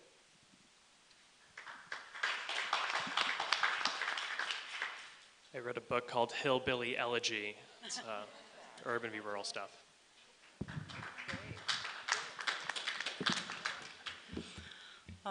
Back to some miserable news. We just got our education report card again, and we're 50th in everything when it comes to education. We have a $1.6 billion budget, $1.3 billion budget. We're 6th in the nation to spend on education. Our teachers' pay is horrific. We have underserved our children beyond imagination. When we talk about bettering New Mexicans' life, education is fundamental. It's fundamental. Yet the first to get attacked in a budget are children. Our programs, our after-school programs were attacked this year in the budget. My kids themselves who are in sports or music, they were the first to get attacked.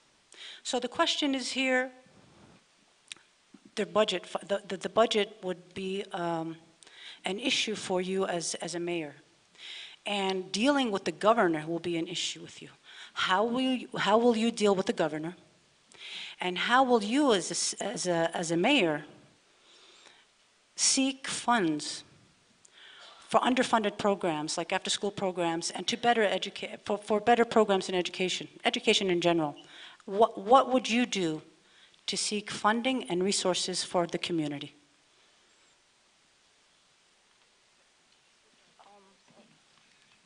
Okay, thanks. We don't have enough private partners at the city. For those of you who don't know, and I think probably everyone does, but just to clarify this, Albuquerque Public Schools are operated under the state umbrella, but there's still plenty that we do at the city level to support them. We do write checks, as Brian Colon often says, with 2 commas in them, to support various programs, preschool, after-school programs, some excellent programs, but they're not citywide. Those are very important. It's important that we continue those. I would expand that, though, to suggest that we must serve every family who is in any need at all to support them on every level, from preschool all the way through graduating from high school, and we hope that they will graduate from high school, particularly for those who are interested in a technical career. We have to have those kinds of offerings, and that's the kind of thing that we can really bring forward with partnerships from the private sector with the city. There are members of the private sector among us who are not doing their part, and the mayor is uniquely positioned to reach out to them, and I believe very strongly that they will not only come forward because they really care about poor educational outcomes as well. I just think lots of them haven't really thought that they could do something to make a difference. I would definitely reach out to them, have them partner with the city, and help us to get more expanded, innovative programs to everyone so that when our children graduate from high school, they're either prepared to go to work in technical jobs that are good paying and or go to university and have other careers. And then they'll stay here because it's such a cool city. Thanks.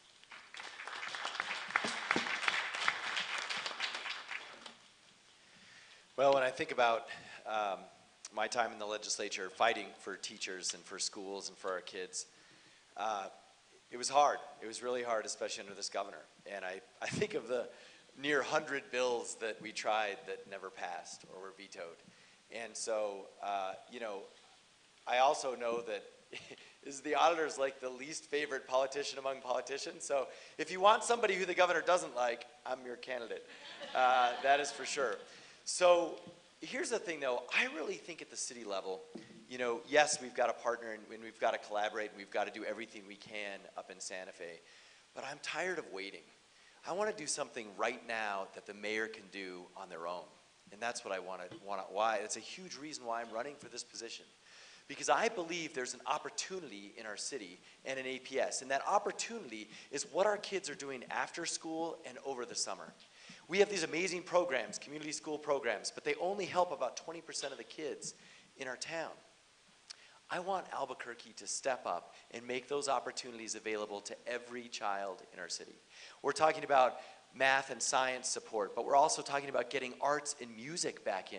We're even talking about cultural competency and coding, tech training. These are things that other cities all around the country are doing after school and over the summer. So I have a different vision for our city Parks and Rec department. I think the job of Parks and Rec department should be to provide educational enhancement activities for our kids after school and over the summer. And we can partner with all the nonprofits that are doing it, and we can fill in those gaps with actual city programming from Parks and Rec, and by bringing in new retirees who are coming out of APS or coming out of the labs so that they can actually teach our kids these kinds of skills. That's the opportunity that we have right in front of us. We don't have to wait for Santa Fe any longer or wait for APS to do anything different. That's what I hope we can do starting in December. Thank you.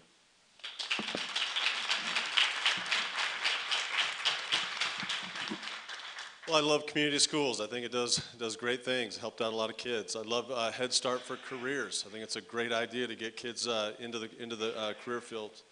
And a lot of other things that the city subsidizes APS with. In fact, did you know that? I mean, APS is a $1.3 billion budget, and Albuquerque is a $530 million budget. And yet Albuquerque subsidizes APS to the tune of millions of dollars. Don't you think it's about time that APS gets their budget in order? Don't you think that it's about time that that bureaucracy is held accountable? And at what point does the city of Albuquerque say we're just no longer going to coddle a massive failing school district? And Tim mentioned all the, the frustration over the years. I mean, with all these ideas to try to change it, we haven't done it. How long has it been? 20, 30, 40 years? We got a massive failing school district. And they, I'm the only one on this panel that agrees with this. But everywhere I go in the city of Albuquerque, people agree with me. And they say, if we can't hold that bureaucracy accountable, if it's too big, if it's too massive, then why don't we break it up? And, right now, Albuquerque Public Schools is moved into learning zones. I mean, separate learning zones. And they did that because they got a lot of pressure last year at the state legislature because of a bill that said we would cap all public schools in Albuquerque, in New Mexico at 35,000 students. And so they started realizing that maybe we need to make some structural changes. Maybe we need to make education a little bit more local and not in that big skyscraper up there in Uptown. And maybe we need to have decisions that are made at the local level. And so they're on their way to starting to do that. I just want to be the kind of mayor that's going to challenge them and work together with like-minded people that are going to produce real change that truly makes our kids the highest special interest group. And so all the things that everybody talks about up here anyways, we have no jurisdiction over APS. We can share good ideas and we can continue to subsidize a $1.3 billion budget with our money that we could be using for public safety and everything if APS would only just manage their budget correctly. And so it's a big, bold idea. These guys disagree with it. I think that it's right for Albuquerque and right for our kids.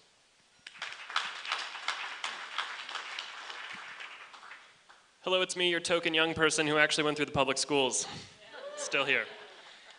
Yeah, I actually am very familiar with the services that our school system provides us. More importantly, I went to Albuquerque High School, and that is a real slice of Albuquerque in a lot of ways, because you have the Professor Ghetto on one side, then you have Martinez Town, and you see a school that takes a right at the light and a school that takes a left.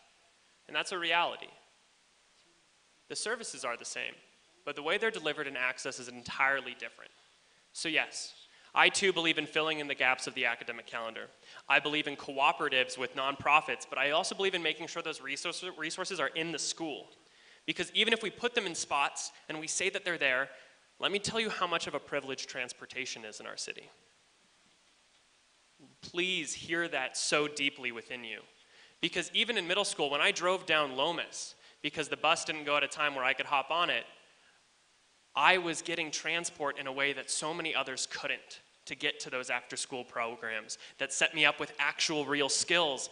I actually know how to be a videographer. I thought I was going to go off and join the New Mexico film industry and do cool movies and blow things up. You know, weird how life works out sometimes. So yes, we do need to have cooperatives. We need to fill in the school year. We need to get more resources in the schools. That reduces overhead for nonprofits, and we need to make sure that we are using our community centers, our parks better, because we're #1 in open space. And we don't need more open space. We need to use those spaces better, see each other, and come out for those groups. Also, brought up how the fact early childhood ed always goes first, or kids always go first. And I want to talk to you about representation in government briefly. It's because those groups aren't represented in government, and you can be as loud as you want and emphatic as you want, but we know that if you aren't actually represented, then you aren't actually heard. You aren't actually felt. And when we talk about the healthy workforce opportunity, when we talk about especially women of color, we know that this is true. So I do ask you to consider rhetoric and representation moving forward. Thank you.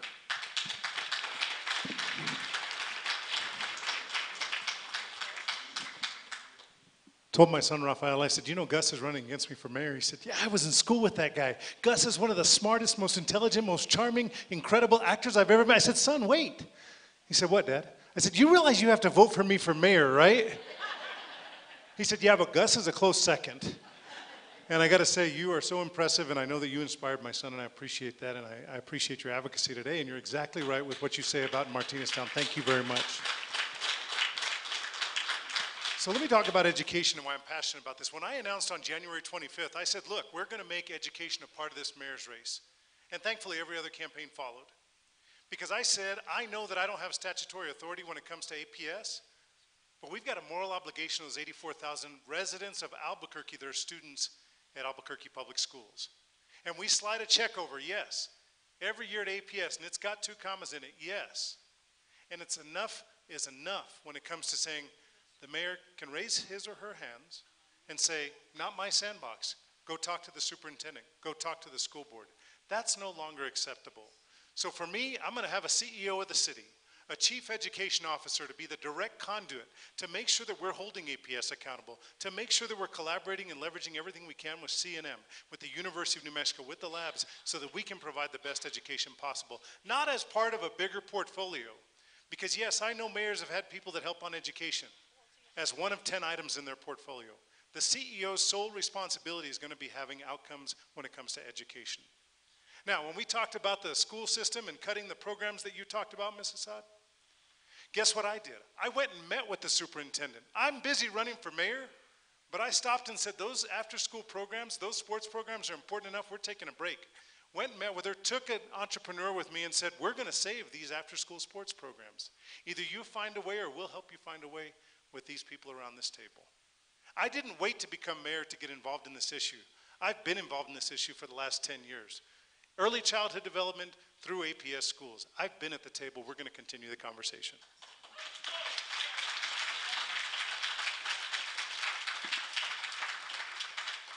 Thank you. We're quickly running out of time, so Cheryl, if you can give the candidates 1 minute to answer this question. Do you support background checks on private firearm sales and closing the gun show loophole? I do, and we've been on record for this for quite some time. Thank you. I think, you know, the other piece of this is I cannot remember the name of these types of companies, but it's these online gun exchange programs. And we saw this in the legislature, and we helped Representative Garcia Richards on this, where you basically meet at McDonald's and buy a gun, and it's all off You know, it's like a dating site, but it's a gun exchange. And that is actually the biggest loophole that I think we need to crack down on as well. The second thing on that is we have, right now, we do not enforce the felons carrying guns issue right now. And this is when you see the revolving door criminals and you look at the 13 things they've done, almost every time that's one of them. And I want to make sure we partner with the federal government to actually enforce that law. That's something, ironically, even the NRA agrees with. But we've got to have a mayor step up and actually do it. And that's what I want to do, hopefully in December.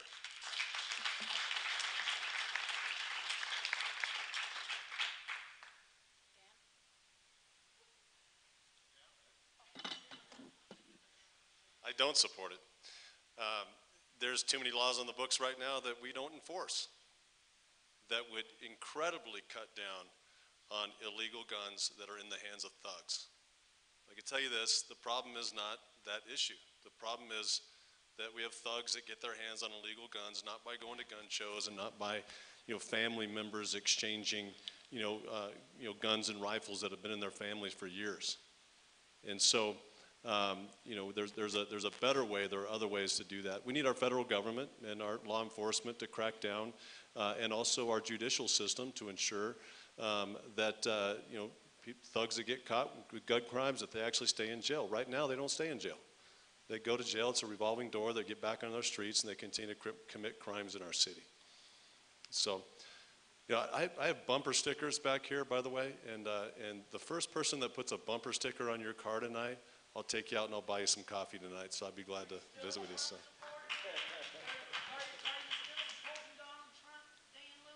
What's that? I said, are you still a Trump supporter? I don't think the litmus test of who hates our president the most is probably the best indicator of who will be the best mayor. But I'll tell you this, that I'll work with whoever our president is to make sure the city is safe and make sure that it's the best it can be.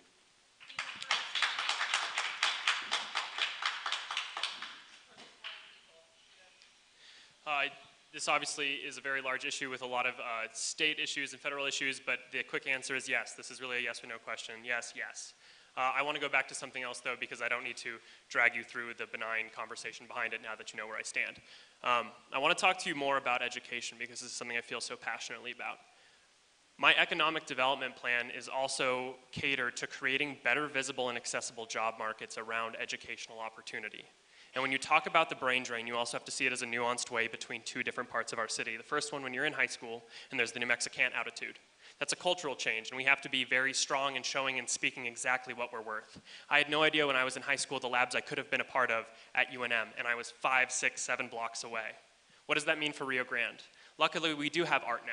We can create a way to UNM to get high schoolers into those labs that need it most. Then when we have an economically sound job market outside of that in biotech, we can actually see ourselves in well-paying salaries, in a manufacturing job that delivers global services, and finally actually achieve something where we're Albuquerque making our own futures globally. Thank you.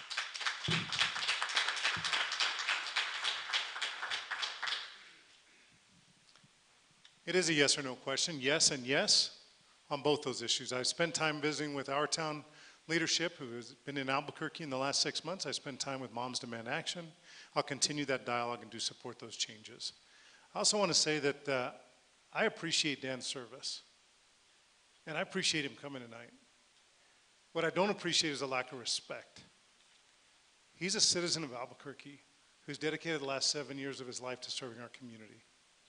He's shown up at every single forum. His track record is as good as almost any one of us up here. I think Gus has perfect attendance. God bless you. He had to leave early one night. I don't remember which night it was, but Dan never shies away from coming to a community dialogue. That matters. Being mayor is about being present. And I want to thank him for being present, because he didn't have to show up tonight on a Friday night like you did. This is not his audience. Now, at the NAOP luncheon, he was a hero, believe me. But we showed up there too. But this man never avoids a public forum. I want to applaud him for that, and I thank you, Dan, for your service to our city of Albuquerque.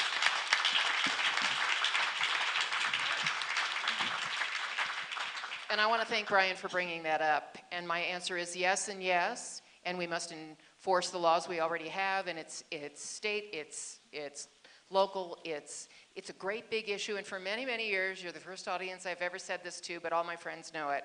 I think every one of us should join the NRA. I don't personally own a firearm, never intend to have one, but we should never say never. We don't know what our life circumstances might bring to us. But if we all join, we could actually sway their conversation and their influence with the federal government. So I want to quickly jump off of that because we have had a tragedy in our country in South Texas, also another enormous one, much, much bigger, in South Asia right now that have to do with disasters related to water, hurricanes and monsoons, and it's made me really, really think a couple of things about emergency planning and how important a mayor's weigh-in can be on getting good emergency plans here. And like it was post-Katrina, unfortunately for folks in South Texas, but fortunately for us, we're soon going to probably have refugees from this incident in South Texas. They will be among us. Let's give them Albuquerque love and welcome them here. Thank you all for coming out tonight.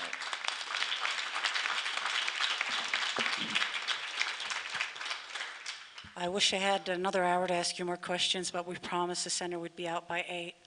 I want to give you a heartfelt thank you for each one of you for coming out tonight. You've answered the community, and I praise you. And I want to say thank you for bringing up a hurricane in Texas. It shows us the vulnerability of our community and how much we have to address, not just as leaders, but as community, how much we have to tackle that. And last week, I want to touch on something. 2 weeks ago, Reverend Barber came into town after the Charlottesville attacks, and we asked faith leaders to come and address the community, to calm the fears, to come together at a time where the country, it's pretty volatile out there, and we need leadership, and I want you to remember we are looking at you for leadership.